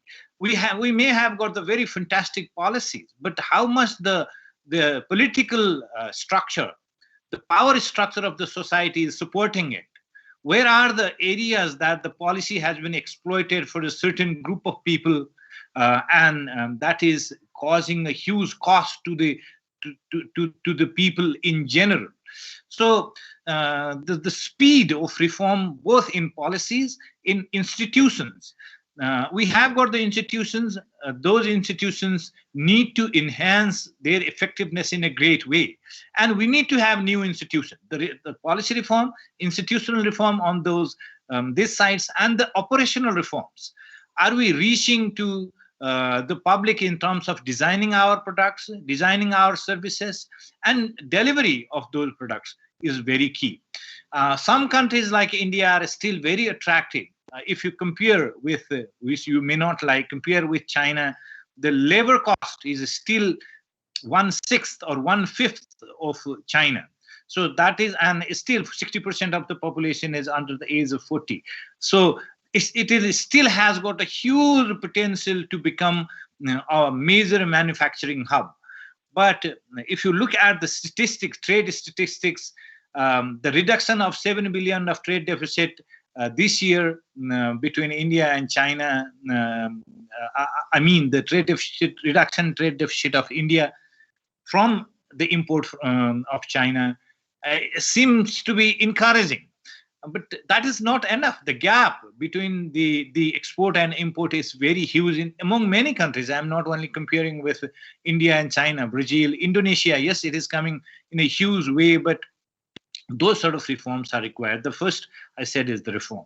Second, I think, is we need to very seriously look into the quality of the education, the educational institutions. Yes, we are happy to organize this sort of international seminars that definitely enhance the capability of our new researchers. But it is definitely a biggest challenge. I see the quality of education we are imparting in entire emerging market countries, emerging economies. We may be giving the degrees of the same name. We may say that we are awarding the MBA degrees that is equivalent, at least in theory, of the Harvard or any other great business school in the world. But when our products go to the job market, how do they fare? How did they compete in terms of in the hiring scheme of United Nations, in the higher echelons? How do they fare in terms of the World Bank or ADB hiring scheme? So I think this is the matter for our own introspection, I guess, not blaming to anyone. Now, we probably need to redesign our entire paradigm of education, the validation system, and the creativity part of of our graduates. So that is the second. And third, I think, is again coming back to the opportunities in every aspect. The cross-cutting issue is the inclusion. in other words, you can say the challenge of the divide in any possible term: economic, digital, geographical divide among the communities. So why I'm saying this is, if we do not empower all these communities to produce, to compete in the global market, we are bound to be only the emerging markets. We are likely to be the markets any great brand of the world, it be that Apple, Coca-Cola, McDonald's, or anything. But what we will be actually able to sell to the world remains under a big interrogation mark. So I think our whole orientation of not only being the market, being an emerging economy, we produce something. It may be service, it may be goods, it may be value addition, it may be improvisation. But if you look at the trade figures of any country of the emerging market, we have only perhaps been more consumer than producers and exporters. So in these three aspects, if we can improve, we'll have all the emerging markets will have a great future, and we should be, and we will be able to capitalize on the strength of our new generation, which we saw in the presentation in the form of the research papers. But again, when I see the research papers, one final comment I must make is, we need to train all of our scholars, teachers, and the students on research efficiency as well. If the efficiency is the right word, I don't know. What I mean is, okay, it may sound like a research paper, but most of the time it is more of a wishful thinking. We are very much passionate to go into the conclusions than focusing on the methodology, focusing on the data, doing a lot of groundwork. So that makes conclusions rather flimsy. So all our young researchers will focus on that. I think I have spoken in quite length. Thank you for the opportunity for the Vidyapith University and Professor Shukla, Professor Valjit, and great to meet all the global luminaries and Dr. Subhas. Thank you very much. Thank you so much, Dr. Achyut. We are having with us Dr. Sachin Varnikar, Dean and Dean of Bharati Vidyapith, Bvdu University, and Director of Imed Pune.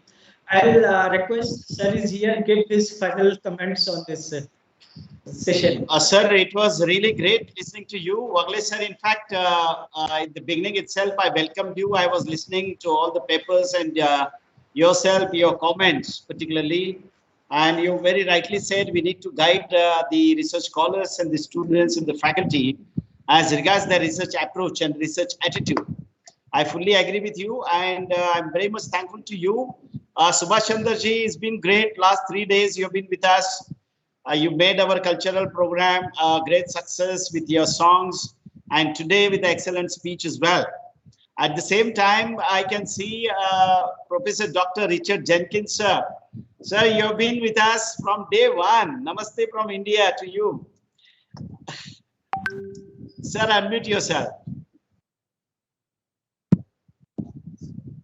There we go. I've been listening very diligently to many of the speakers, finding it extremely interesting, the trends that have been moving through emerging markets and the depolarization of a national effort. Thank you, sir. Wagle sir, we are looking forward. Once things get normalized, we wish to invite you, Subhash Chandra ji, Jenkins, all of you to our campus. Wagle sir. Thank you. So thank you, Wagle sir. And goodbye. Thank you very much. Should I say goodbye? Yeah, no, sir. We are going to have one photograph with you and the participants. We have been very keenly listening to you. We'll have one photograph and then, yeah, Baljit ji. Yes. We'll have one photograph, sir. Kindly put on your camera.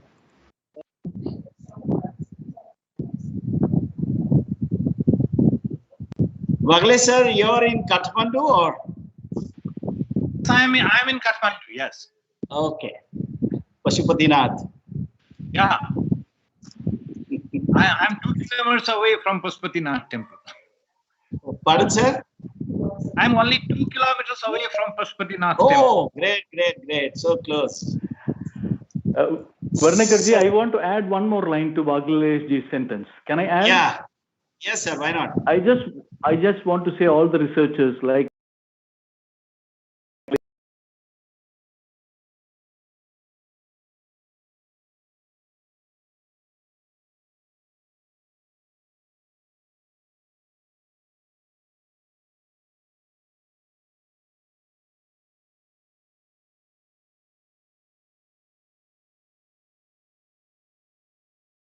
ये क्या? ये join? Yeah. Okay, madam. Yes, I joined. Yeah, welcome, sir. Thank you so much. Good afternoon, Sharma sir. Sir, please put on your camera so that we can have you in the photograph here. So I need your permission to propose a formal vote of thanks for this session, sir. Yes.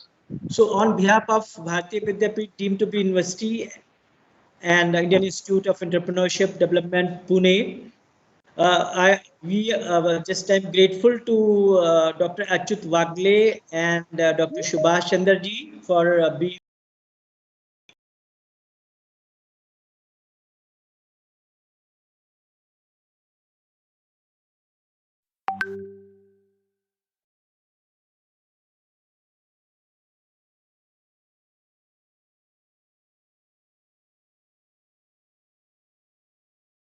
with the next session, that is the valedictory session.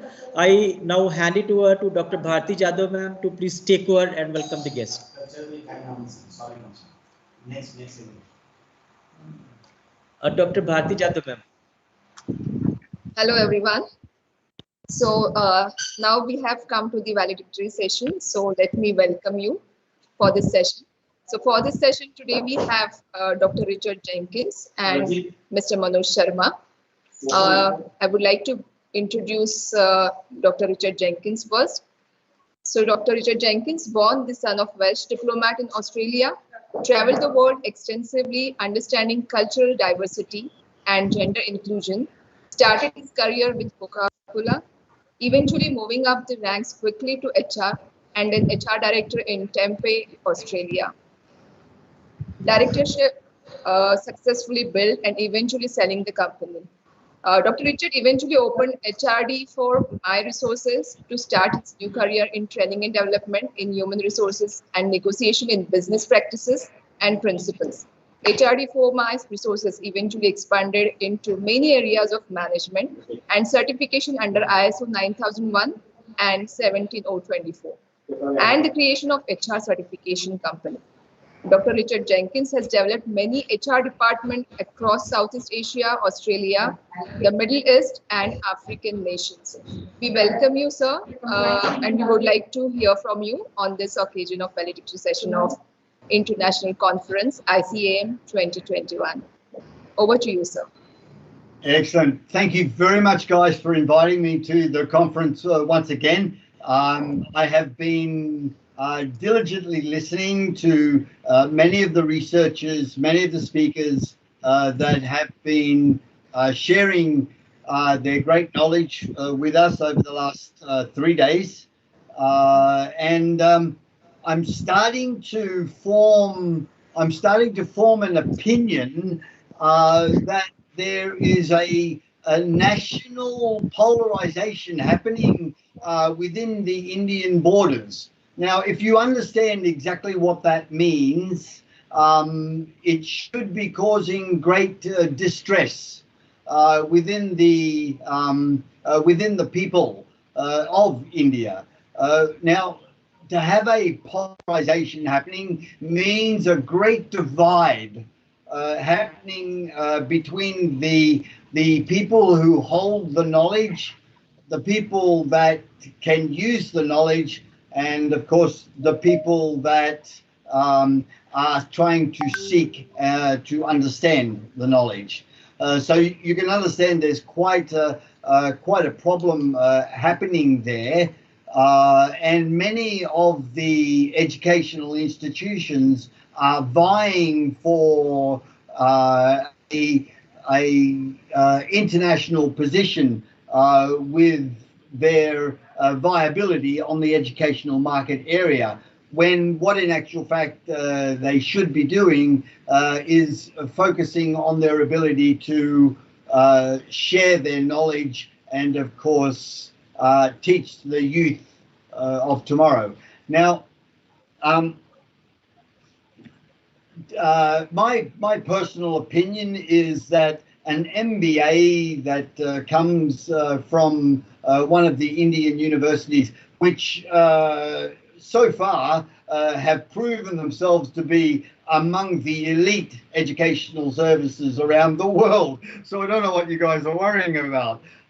You have some of the best educational providers in the world, and it's looked at here in the Southeast Asia as well as the Australasia area. That's Australia and New Zealand, and of course Papua New Guinea. Australia in point of session as well has stated that the certification coming from some of the universities in and from the Indian nation are well sought after by some of the major organizations from that were born and bred in Australia and have, of course, moved to the international stage. So please stop with the national polarization, stop separating, and stop trying to vie for a position on the educational national international stage. Why? Because you're already there. Okay. You offer some of the best education from around the world. So stop it. Okay. Focus on your students, focus on the people, and focus on the tools that they will need once they are evolving from their educational backgrounds. I'm finding with a lot of recruitees that are coming from India into Australia, of course, before the pandemic started, as well as trickling still into Australia now. They're all falling under the same dilemmas, the same problems that started way back in 2008, 2009, where they're bringing all this vast educational knowledge that they're gaining from the universities, but it's meaningless inside the place of business. This is causing a major concern. And that major concern is that the soft skills, the interpersonal actions between management and employees and board of directors and general managers and CEOs and CFOs and CIOs, all the rest of them, isn't fully understood within the university degree. And I believe that it needs to be tackled on a much larger scale within the universities there in India, so that the employees being picked up have brought extra skills that is so sorely needed. So sorely needed by a lot of the organizations. What I'd like to do before I go too much further, first of all, I'd like to Dr. Sabash. Wow, sir. Yeah, Dr. Sabash. Oh, wow. The GCC, an amazing presentation brought there. And believe me, sir, as emerging markets come out within some of the areas that you chose to speak about, especially with medical tourism, which is actually a pet love of mine. With the energy conversion areas. These two particular areas are very, very interesting. I believe that the GCC districts, countries, are leading the way. Okay, so I'll just leave that that little bit hanging there because I do truly believe that it's true that the GCC areas, especially Oman, the Kingdom of Saudi Arabia, Bahrain, and of course Qatar in also leading the way in energy conversion and energy conservation, as well as looking at the environment and impact that these particular forms of energies have. So well done, sir. I'd like to personally hear more about that. If I may, I'd like to share my screen. I have about 4 or 5 slides I'd like to share with you, if I may. This will only take a few moments to go through. Sure. Okay. Did I share screen? Yes, sir. Yes. Yes. Okay. Yes. All right. Now I want to touch on the human resource management areas, if I might, especially within the emerging markets, because there's one point I'd like to make paramount here. And that is, it's not about you and it's not about them. Okay? It has never been about you, the company owner, the company CEO, and it's never been about the employees that you've been hiring. Okay? You've got to understand, it's what is the company? What is the company doing?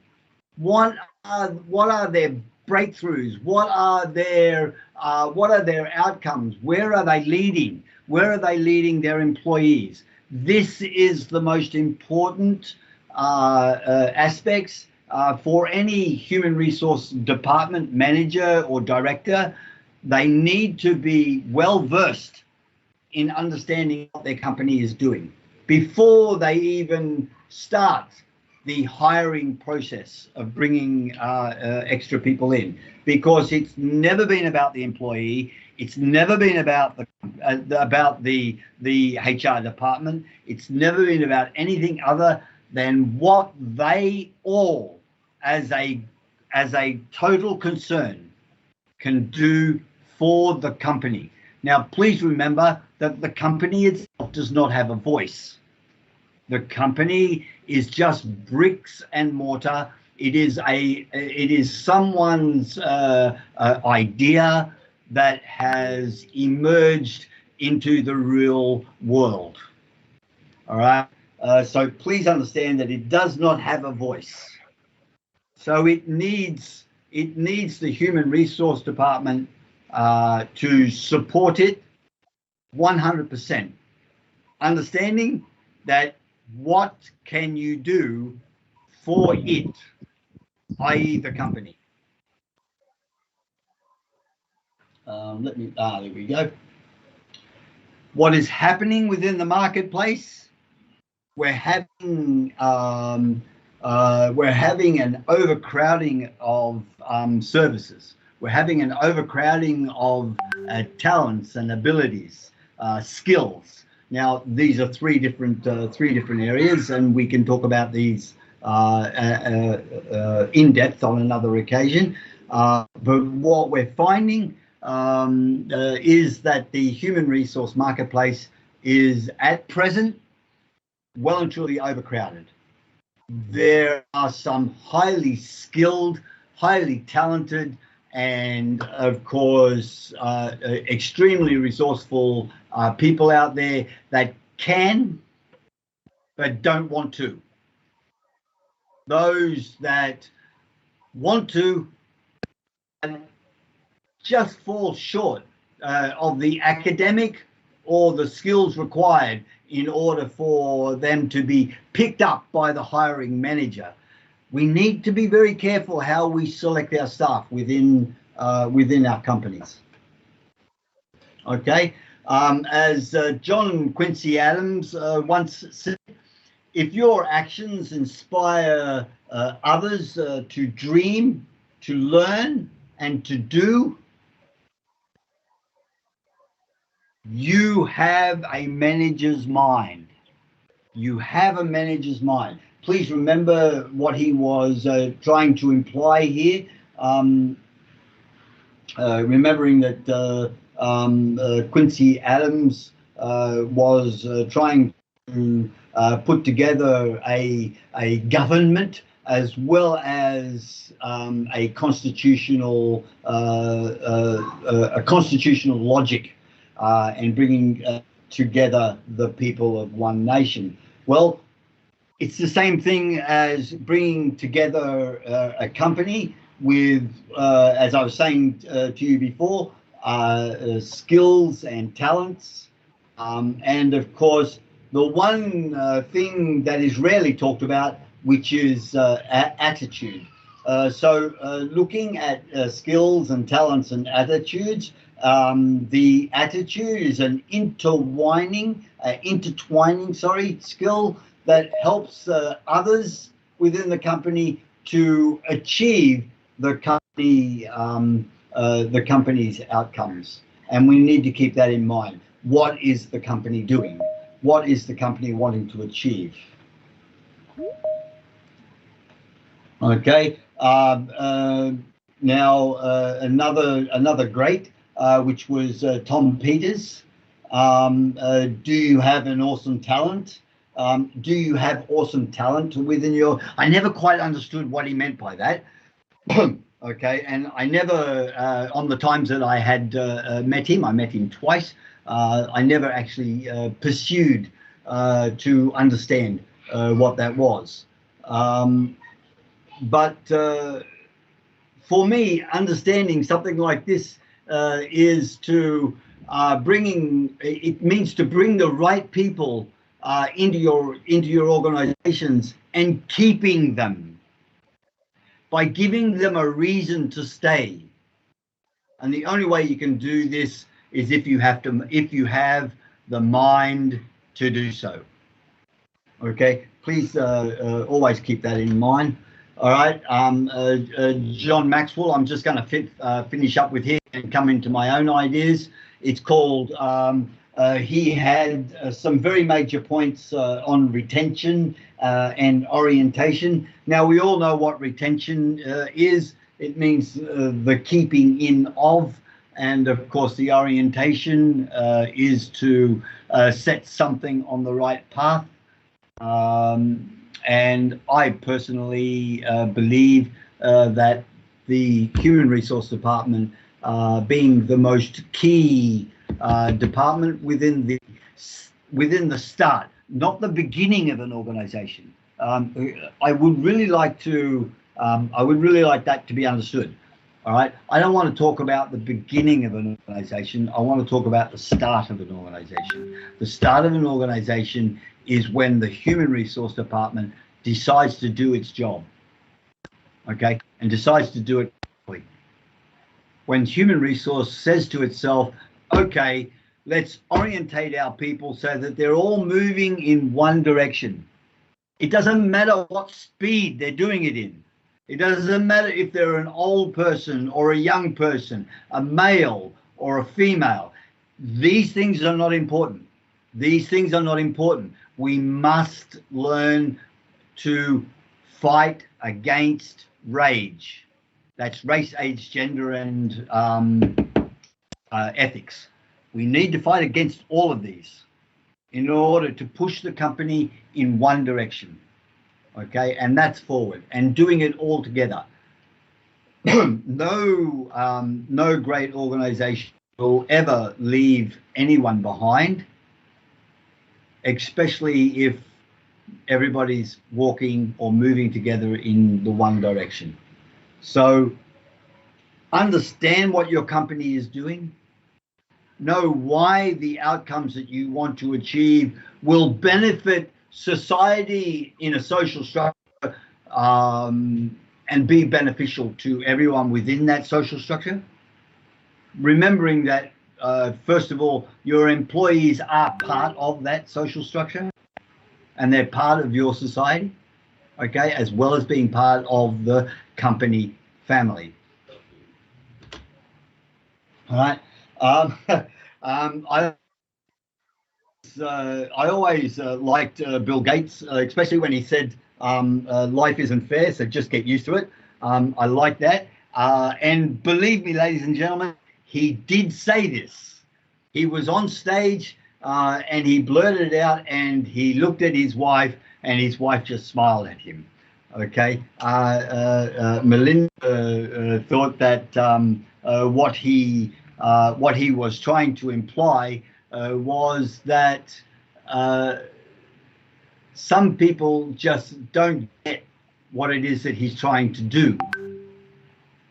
And some people are trying to understand what it is that he's trying to do for himself. I want to tell you that they're both the same thing. Okay? Please understand. Bill Gates is a great man. He started with pretty much nothing, just like most great business leaders. However, he stole a lot of ideas, according to some people. He borrowed ideas. He manipulated some. He created energy out of others and moved his company forward. So as far as I'm concerned, Bill Gates was a great man. Let's just move further into that. Here I want to talk about myself. Here, understanding the first thing. Okay, I want you to understand the first thing, that there are 3 questions in service. Okay.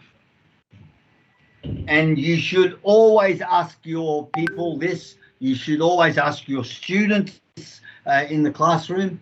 Okay, before the entire semester starts, of course, and always be prepared to evolve, be prepared to modify, and be prepared to accept. Now, those 3 questions are, of course, how much of your time can I have today? This is very, very important. All right. What are the 3 most important things to you right now? And why do I ask that? I ask that because the human mind keeps in short-term memory every person's memory. Not the great memory masters who can keep up to, I think, in short-term memory, I believe is 16 things in short-term memory before things start to get lost. Okay, every person can keep in their mind things. All right, so they should be able to fully understand that. And the last one is, may I quickly show you, and this is where the semester starts, this is where the HR director or the HR employment officer gets his point across to the potential employee. What is important to me? Because if I don't do my job, I don't earn a salary. If I don't earn a salary, my family will suffer because of this. If I don't hire the right people, the company will fail. If the company fails, I don't earn my salary, and the story progresses back towards. So this is why I say, what is important to me? What is important to me? Because I have to have a personal involvement within my organization. There has to be a personal investment. of every employee within the organization in order to move it forward. Okay, so this is why I call it the 3-question service. My second one, as I had always said before, it's not about them, and it's definitely not about you, but it is about the company. It is about your organization. It's about bringing your organization together and saying, we are. Not it is or I am, but we are. All right. Get with it. One of my... Yes, hello. Oh, one of my students within one of my seminars, came back to me with a GIST. He said, Dr. Richard, do you know what the GIST of this is? And I said, can you tell me what you mean by GIST? And what he said was, great ideas start things. And that's why I bring it to you today. All right. The starting of an idea, a start of an idea, okay, is always to be better than no idea at all. All right. So great ideas in the start of things. So be there, be aware, and be involved. Be part of the organization. All right, just the last one, if I might. All right, it's about the hardest thing in life, okay, and that is, of course, putting away, putting self-ego. It doesn't matter who you are, okay. I want you to try and do this, okay. Sometimes have to admit that you do not know. I'm sorry, I don't know. There's bound to be somebody in your organization that does, because the only things that you should be thinking about exist within your organization at the time you're at work. Please keep all of these things in mind. Always take the time and take the opportunity to learn from your subordinates. And remember one rule, especially for my my researchers out there, my lecturers, okay, in the classroom, and that's the last point on the far side. I want you to remember that the confused mind will always say no. They may say out loud yes to you, but in mind, they're saying no. So don't let them sit there confused. Enlighten, make them aware, and make them part of what it is that you're trying to bring forward. Okay, for that, let me just bring it out. Thanks, guys. I'd like to, I would like to, if I might, give opportunity to, let me see if I can bring this back up. There we go. Am I back? Yes. Yes. Yes, Yeah, you're back. Excellent.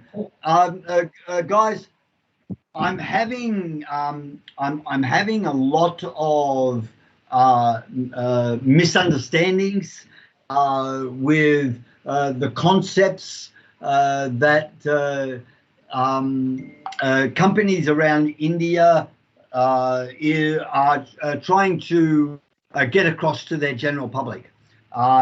This is what I've been taking a few notes here as we've been going through. A lot of companies are talking about, oh, he has a degree from Harvard, or he's from Cambridge, or he's from Oxford, or he's from... No, I want this to stop.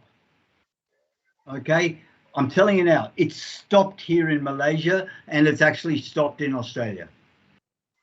Okay, when great companies, especially large infrastructure organizations, IT organizations in Australia and in the United States. They're all looking at three particular nations, actually, believe it or not, India, Bangladesh, and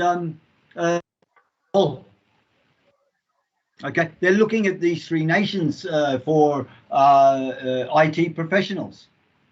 So, guys, you've already created a brand. You're already out there. You've just got to build on that. I am so humbled, firstly, but secondly, so lucky to be a friend of Dr. Shyam.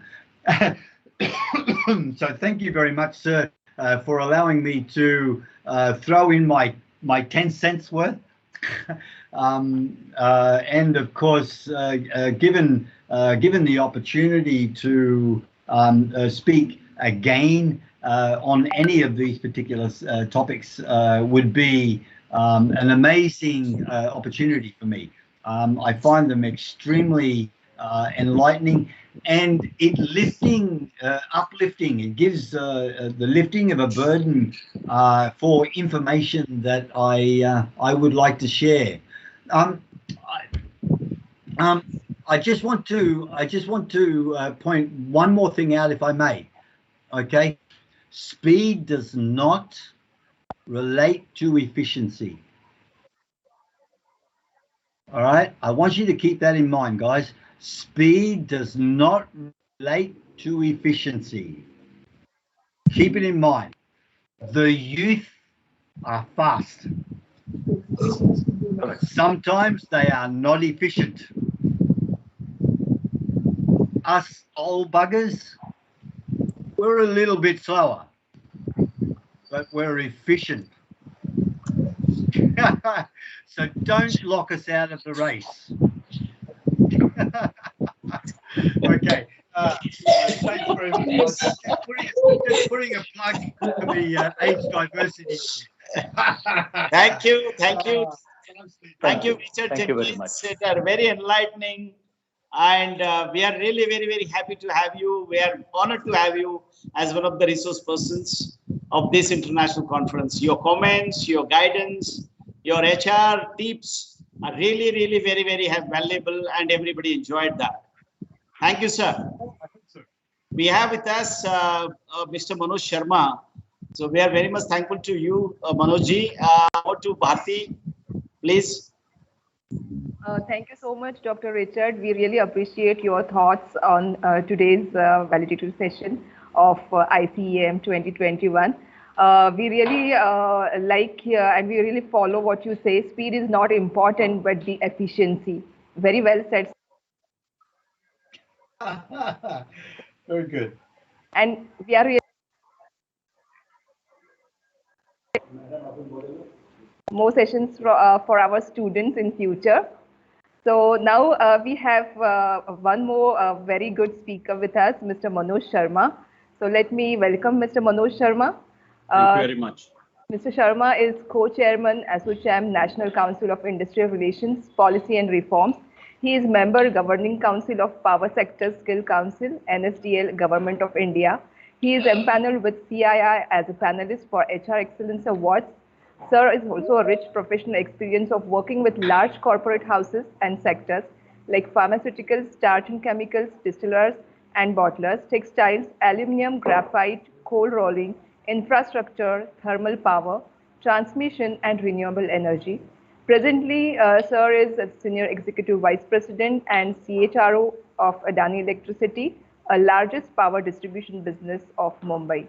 Sir is also recipient of Transformational Leadership Award from National HRD Network Nagpur in 2011 and conferred Gold Award in Training Excellence in Behavior and Technical Training in 4th Annual Green Tech HR Award 2014 for Adani Power. 5 top awards in Unique Business Communication for Adani in October 2016 by ABCI Mumbai, appeared in 100 top CHROs of India in April 2018, and was conferred Leadership Award by Global Achievers Forum in Mumbai. 101 Top HR Minds 2019 by HRD Congress in India and Best Place to Work in 2020. We are really happy to have you with us today, sir. So over to you, Mr. Manoj, sir. Thank you very Welcome, much. sir. Welcome, Thank you, Manoj. sir. Thank you so much. It's very elating experience. I heard the researchers. So whenever I get the opportunity to be part of the education system, the academia, I always become student. I love to learn. So it was very, very elating experience in the last couple of minutes, what I had been part of it.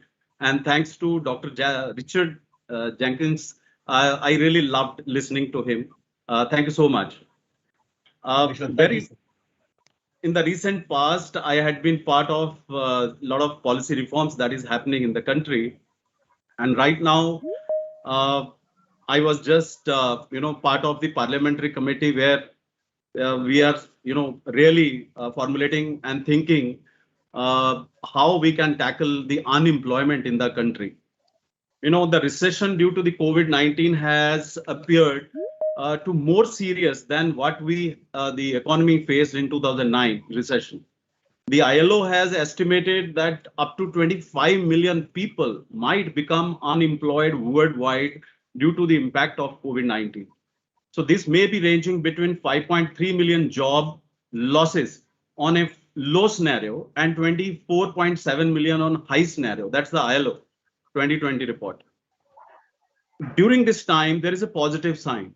That is what, when we were talking there, the entire research is done through the SHL. The positive job growth that has happened in IT, communication, financial, and to some extent the insurance services also. But the most impacted sectors had been the tourism, aviation, retail, hospitality, construction, and the entire migration that has happened in the country during this time. Now, if we look at the data, I think the highest data that we had touched in May, that was 11.9% of the unemployment that has touched ever in the country. That's the highest. And the positive sign is that we have improved gradually month on month, and now we are on 4.81%, on the lowest of the unemployment that is existing in the country. Now, the major reasons what we could find was when the April to May, the major hit was on the small traders, the daily wage earners, and almost like 17.2 million jobs got suffered during this time. And the salaried people, they lost around 2.2 million jobs. And the business people, around 5.7 million they lost. And again, there was ray of hope. When I say this, the agriculture itself, they absorbed around 3.4 million losses that emerged out of this COVID-19. So people got absorbed in a lot of agriculture sector activities during this time. So on higher side, when we say that on financial, if we create more, because this is unprecedented time. Unprecedented time demands unprecedented policy changes. Unprecedented, the market is emerging. Unprecedented way we all have to think through it, so that what new disruption comes up can elaborate and create the bandwidth of more jobs world over. And we talk more about our country itself. We were talking about FDIs. In China, they have relaxed the norms on the FDIs so that the investors, the own countries, people, when they want to come back, the expats or the NRIs. So when China can relax, why can't we relax? Singapore has relaxed those norms so that those people who are very keen to come back to India and they want to invest, we have made recommendations that if that is available in the country, so there will be more expansion of jobs immediately. There is a MSME sector that talks about 80% of the jobs in the country as of now comes from MSME sector. So can we talk about that sector where maximum migration has happened? So can we stop the migration? Because there is a lot of fear that is emerging during this time. And can we support MSME with a lot of innovative and disruptive schemes, which all the European and Western countries, they have already tried last year. And it has successfully taken away by all the people who got impacted. So short time employments, short time benefits. So all those things are available. So we are very hopeful. The government of India is coming up very good plans so that the impact that has come from the COVID-19, so we can overcome the unemployment issue very radically in our country. So those are the very emerging, scenario that is building up very positively. If I talk about the HR trends, we all have seen the overall shift that is happening is the more full-time remote work post-pandemic. We never thought that anybody who is seeking work from home, I think he's seeking a luxury. We all used to think like that in the industry. So now we say, okay, you be there in your home and people are working more hours. Maybe they are engaged 10 hours and 12 hours too. In industry, it is very interesting that every time, even including me, I'm calling my team and asking something, around 11 o'clock or 10 o'clock in the night, as if they are available 24/7. And people have also accepted culturally that how this new norm is emerging and maybe the entire industry that is shifting towards it. Interestingly, one of the data says of the survey, 60% of the employees want to work remote full-time after the pandemic. Technology adoption and deployment is a priority as companies seek to unify dispersed digital first workforces. 2/3 of the employees value when their feedback is heard and acted upon. These are the emerging trends that is happening. Because it's a virtual world, instant feedback is very important. The way we share and the way we interact in the social media with the smileys and all that. In the face of mental health adversity, companies are responding by providing resources, cutting costs, and taking other measures to support well-being of employees. It has become a top priority agenda, even for the government of India. Data will be new currency and a core part of how HR operate in the coming years. Data is going to be the core. We have all seen how the artificial intelligence backed by the machine learning that is throwing up the data.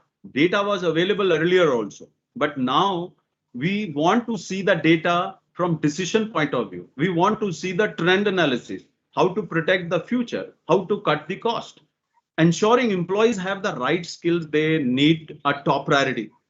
Reskilling, upskilling, and then skilling itself. That is the top line, the headline of all the business leaders. The top 12 trends, when I say about it, the virtual work, that is going to stay here in all over the world. The traditional way of working, the traditional model towards one that was very flexible, worker centric. Now people have accepted that we can work through remote, the way I'm doing and many of us are doing. The other important aspect that is coming up is the companies double down on digitals. So when we are talking about it's a digital first work, every organization, it's the CEO's top priority. 67% are more likely to invest in technology compared to 33% investment in worker skills. So those are the data that is coming up. The teams play a very essential role. So when we talk about the concept and creation of virtual teams, that goes along with virtual work, that will become a huge issue moving in 2021. The Deloitte highlighted that super teams as the way of future. The super team combines people and technology to produce outcomes more quickly and at a greater scale than would otherwise be possible. The other emerging trend is the HR design. That's a very, very high degree of strategic focus is there. Even we have done in our organization, we want to be more closer to the consumer. So what is that experience we want to give? What are new boxes due to the market dynamics that is posing challenge to us? And we can get rid of the entire new design, the shaping the design of the organization, which is relevant for the future. Designing the new and reshaped jobs that new working practices and automation will demand. Identifying new capabilities and requirements that the new world of work will make upon the workforce, its managers, the leaders in teams of behavioral and technical demands. 37% of HR leaders aren't equipped with the lead to change, and 36% of the employees have a fatigue due to the amount of change that is happening right now. Employees' experience is getting redefined. 28% of HR leaders are going to prioritize the employee experience. That is what they want. Even sitting at home, even remotely working, the employee experience was the third most important key initiative that is seen in the country. Even the Gartner had reported that how it is going to boost the productivity, how it is going to improve the satisfaction level, how it is going to lead the greater employee loyalty, how it is going to encourage investment in company's vision. That's all about that. What are the benefits we are trying to get from the employee experience? The listening is going to be the core of the benefits when we are talking about employee experience. HR delivers value through an outside-in approach. Dr. Dave Ulrich, he believes that we will see the HR impacting business success through an outside-in approach. He wrote that the approach, the new wave in the evolution of HR's contribution, that is going to be very, very important when we are talking about outside-in. He made three important elements part of it: talent, organization, and leadership. All these three elements are going to make impact on this. Mental health, I already said, gets the attention it deserves. Without that, because there is a lot of pressure on people, 24/7 people are working. Even if they are working 10 to 12 hours, but rest of the part also they are working behind the scene. 35% of the employee surveys experience depression symptoms. Even we have to call for a lot of psychologists and repeated sessions on this. 41% reported, work burnouts. 45% said they felt emotionally drained from the work. That's the kind of pressure that is coming up. And that is the emerging trend that is going to make a change. Data, I heard data is, becoming the new currency.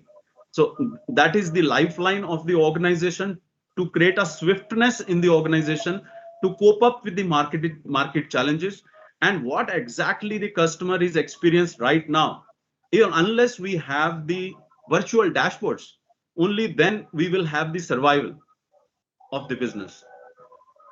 Diversity, equality, and inclusion, that is going to be the major focus in the entire country, whether it's a Google, whether it's a Nielsen report, where what it says 81% of CEOs, they indicate that business has or will publicly announce new anti-black racism measures according to the KPMG. So a lot of focus is going to be there. Then workers are equipped with the skills and tools they need to navigate uncertainty. I think skills, what I said about, it's a upskilling, reskilling, and skilling, everything, it is going to be major part of it. Even if I say that in the education sector, when I was working on the unemployment trends,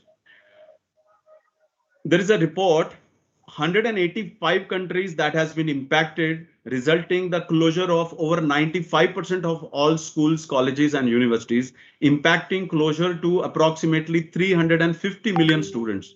The UNESCO estimates that around 32 crore college students are affected in India.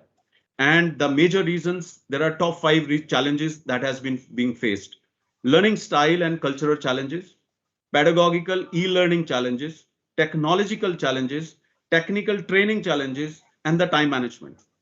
And another last year I heard there was a survey. There's a huge market of $450 billion. So that is coming up. And after US, India is the next country which has the huge potential for MOOC, the massive open online courses. That is what is coming up. And the last is about how companies are taking care of various measures, how they can equip their people when they are returning back to their offices. What are those measures? That is going to be the lifeline. And that is how we are going to embrace the future from the emerging trends, and that is what we foresee, that how we will be able to cope up and revive our country worldwide. Thank you so much. Thank you so much, sir. Thank you for revealing all the emerging. Thank you. Manoj, thank you. Thank you. Thank you very much. Yes. Thank you. So really, it was a very insightful discussion on all the emerging trends in the virtual world. Also, you talked about the new norms. So I'm sure all our participants got a lot of inputs from this session. Now, moving further, I request Director Sir Dr. Sachin Swarnekar to give his concluding remarks on this 3-day international conference, ICEM 2021. Dr. Sachin. I do understand how valuable time is. Manoj ji has already spent a lot of time with us. Mr. Jenkins, almost 3 days. Subhash Chandra ji, last 3 days, is very much with us and really motivated each one of us. I'll not take much of your time. In just 2 minutes, I would like to conclude before vote of thanks is given by Dr. Shraddha. Sir, I would say, Manoj ji, Manoj ji, I would say, you very rightly say, I think the crux of this, the whole international conference, if I am to talk about, is we need to learn, unlearn, and relearn. Absolutely. There's a need for everyone on this earth to for reskilling, upskilling, and skilling. And very, very important, Jenkins, Subhash Chandra, and almost all the speakers, including Ravindra Rena, or from South Korea, Mr. Yoon, Mr. Bernardo from Rome. For everybody, if I am to say that we have to, one of the principles that we Indians follow, that is Vasudhaiva Kutumbakam. It's time that we all treat every country as one family. The whole world is family, and we have to join hands for the growth. And this pandemic, particularly, as very rightly Manoj said, this pandemic has affected everyone on this earth. And this pandemic has also taught a lesson that unless you join hands, unless you treat the whole world as one family, you cannot grow. So some of the speakers very rightly talked about the emerging economies. These are the emerging economies who are going to be the drivers of growth. The developed economies, they are looking for the investment, and the emerging economies definitely will give that growth. And very importantly, Manoj, very rightly you said, for that matter, all of you, I would say Jenkins, Mr. Manoj, Subhash Chandra, you're the richest person in this world with a lot of currency in your pocket. That Manoj said, data is the currency. Data is the currency. So we had so many, the richest people, I would say, the 14 countries represented in this international conference, and everyone was so rich, I would say. And my international conference, thank you, Jenkins. I would say this conference has become very rich. It will be richer now.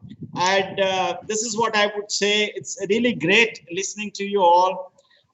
In fact, none of us have taken lunch. And in fact, we have forgotten lunch because the speeches were so good. Jenkins, Subhash Chandra, Manoj really, we really enjoyed this. And all of my colleagues sitting here, they have forgotten what lunch is all about. And it was a great feast. On the very first day, I had said in the inaugural session that this is going to be a great feast for all the participants, all the paper presenters, research scholars. And really, it has proved to be a great feast for all of us. And we really enjoyed. So kindly stay with us, sir. We are looking forward. I think there's a prediction. And with the more and more vaccination taking place all over the world, by December end, we are hopeful things will be normal. People can visit each other's country. Schools will get reopened, and definitely work from home will be there. Now, Tata Consultancy Services, for that matter, every company in the world is trying and directing their employees to work from home. And Tata Consultancy Services is planning for 75% of their employees to work from home by 2025. So this is going to be the new normal. But, sir, there is no, you will agree with me, there is no alternative for offline. There is no alternative for face-to-face interaction. You would definitely love to see the reaction of my students and the applaud to Jenkins or Subhash Chandra or Manoj Sharma ji, of course. But this is going to be the new normal. It's going to be the blended learning all. And we have learned a lot of things. And this international conference, I would say, is the best example that 3 days, so many sessions without any interruption. Manoj, Jenkins, Subhash Chandra, we had cultural program also, sir, online. Wow. That's fantastic. We had That's cultural fantastic. program. Yes, at the end of the day, last 2 days, we had cultural program. We have dances, we have singing. Even Subhash Chandra sang so well. So it's all a great feast. I will never forget. Sir, we are waiting for the new the things to get normalized so that we can have you all again in our campus, beautiful campus, that is Bharati Vidyapith Institute of Management and Entrepreneurship Development Campus. Thank you very much. We really enjoyed, Manoj. Jenkins, Thank you very namaste much. from Thank India you. to you. And namaste, Subhash Chandra ji. Now, namaste, Manoj ji. And so many other guests are still with us. Sunil Goyal, Pandey, I can see so many names, all who have been the key speakers. They're still with us. That shows how successful this conference is. Now, over to Bharti, and kindly wait for the sweets that are going to be distributed by Dr. Shraddha. Now I request. Online. Yeah. Now over to Bharti. I request Dr. Shraddha Varnekar to give a formal vote of thanks. Thank you, ma'am. Good afternoon, bonjour, guten tag, sat shri akal, assalamu alaikum. The smallest act of kindness is worth more than the grandest intention, said by Oscar Wilde. I'm here to propose a vote of thanks to our most beloved and worthy foreign guests, research scholars, management, resource persons, faculty, and beloved students.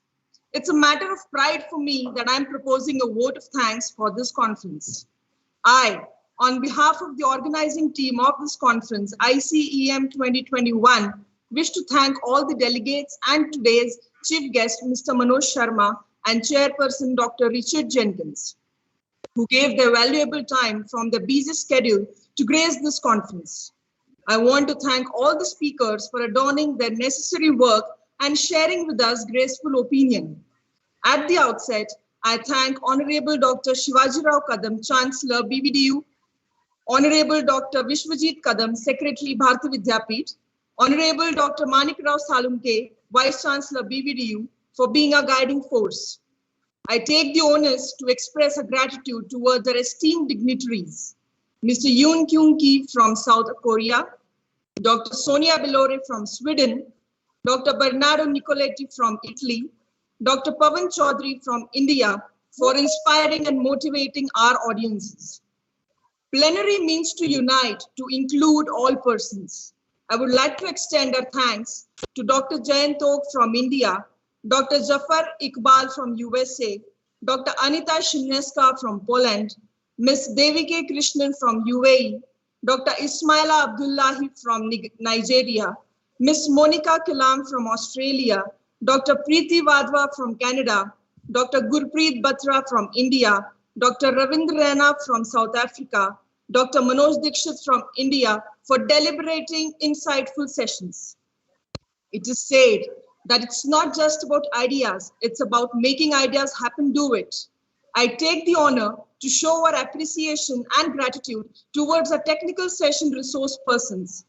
Dr. Gitika Kapoor from India, Mr. Behzad from Iran, Dr. A.M. Gura from India, Dr. Manjula Jain from India, Dr. Anup Pandey from India, Dr. Veena Nandi from Oman, Dr. Abhishek Tandon from UAE, Dr. Prashant from India, Dr. Achut Wagle from Nepal, Dr. Subhash Chandra from Kuwait, and Dr. Sunil Goyal from India.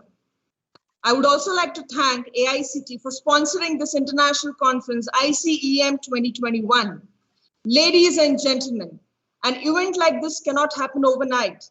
The wheels start rolling weeks ago. It requires planning and a bird's eye for details. We have been fortunate enough to be backed by a team of very motivated and dedicated colleagues of Bvdu Imed who know their job and are result oriented. A big thanks to Dr. Sham Shukla, Faculty Coordinator, Dr. Bharti Zadav, Dr. Baljit Kaur, Dr. Sonali Khurjekar, Dr. Swati Desai, Mr. Deepak Navalgun, Dr. Ranpreet Kaur, Dr. Sachin Airekar, Dr. Pramod Pawar, Dr. Anuradha Yasugade, Dr. Ramchandra Mhadik, Dr. Hema Mirji, Dr. Rajita Dikshit, Dr. Shweta Joglekar, Dr. Sonali Dharmadhikari, and the student organizers, Ms. N.R. Mohita, Ritika Pundir, Madhav Chaudhary, and Prasad Gayakwad. I also express our gratitude towards the faculty colleagues and supporting staff for their cooperation. Finally, yet importantly, I would like to thank the master blaster of this inning, Dr. Sachin Vernekar, Dean and Director IMD, for time and again inspiring us to be the humans of value. I would like to conclude by saying that gratitude is not only the greatest of virtues, but the parent of all others. Thank you, stay safe, and have a beautiful day ahead. Manojji, Jenkins and Subhash Chandra, let us have one group photograph. Let us get into the e-classroom. And Dr. Baljit is expert photographer here. So, Baljit ji, over to you. नहीं ठीक है. So Manoj ji, I'll be in touch with you. Yeah, sure. Yeah, thank you so much. बहुत कुछ आपसे लेना है. Jenkins, really nice, great to see. And Subhash Chandra ji, kindly stay with us. I think we have Sunil Goyal, sir. If you put on your camera, and all those who can put on their camera, you can join us for this photograph. And those who are having lunch, you don't have to put on your camera.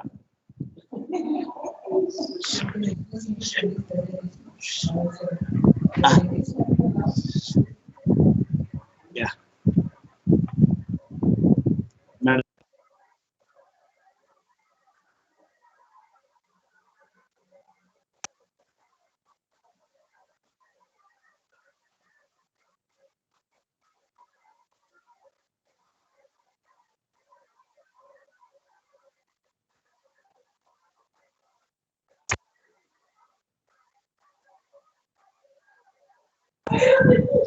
अरे उनको ले लो ना यशमान वाले. Put on Shraddha camera, put on your camera.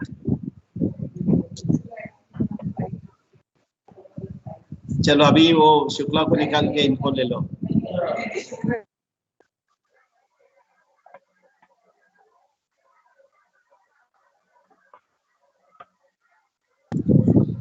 So thank you Manoj ji, thank you Jenkins. Thank you very much. And thank you Subhash Chandra ji. We really enjoyed. Thank you very much. You really made our conference a success. Thank you, your blessings. Excellent. Thank you very much. Thank you, Ji. Thank you. Namaste. Namaste. Thanks to each one of you, the great team who made all this possible. It was pleasure to me, and I'm sure for all the dignitaries. Thank you, Ji, and thank you, the wonderful team, the youthful team, I should say. Thank you. Thank you. Thank you. Thank you. Bye, sir. Bye, bye. Bye, bye, guys. Bye, everybody. Bye.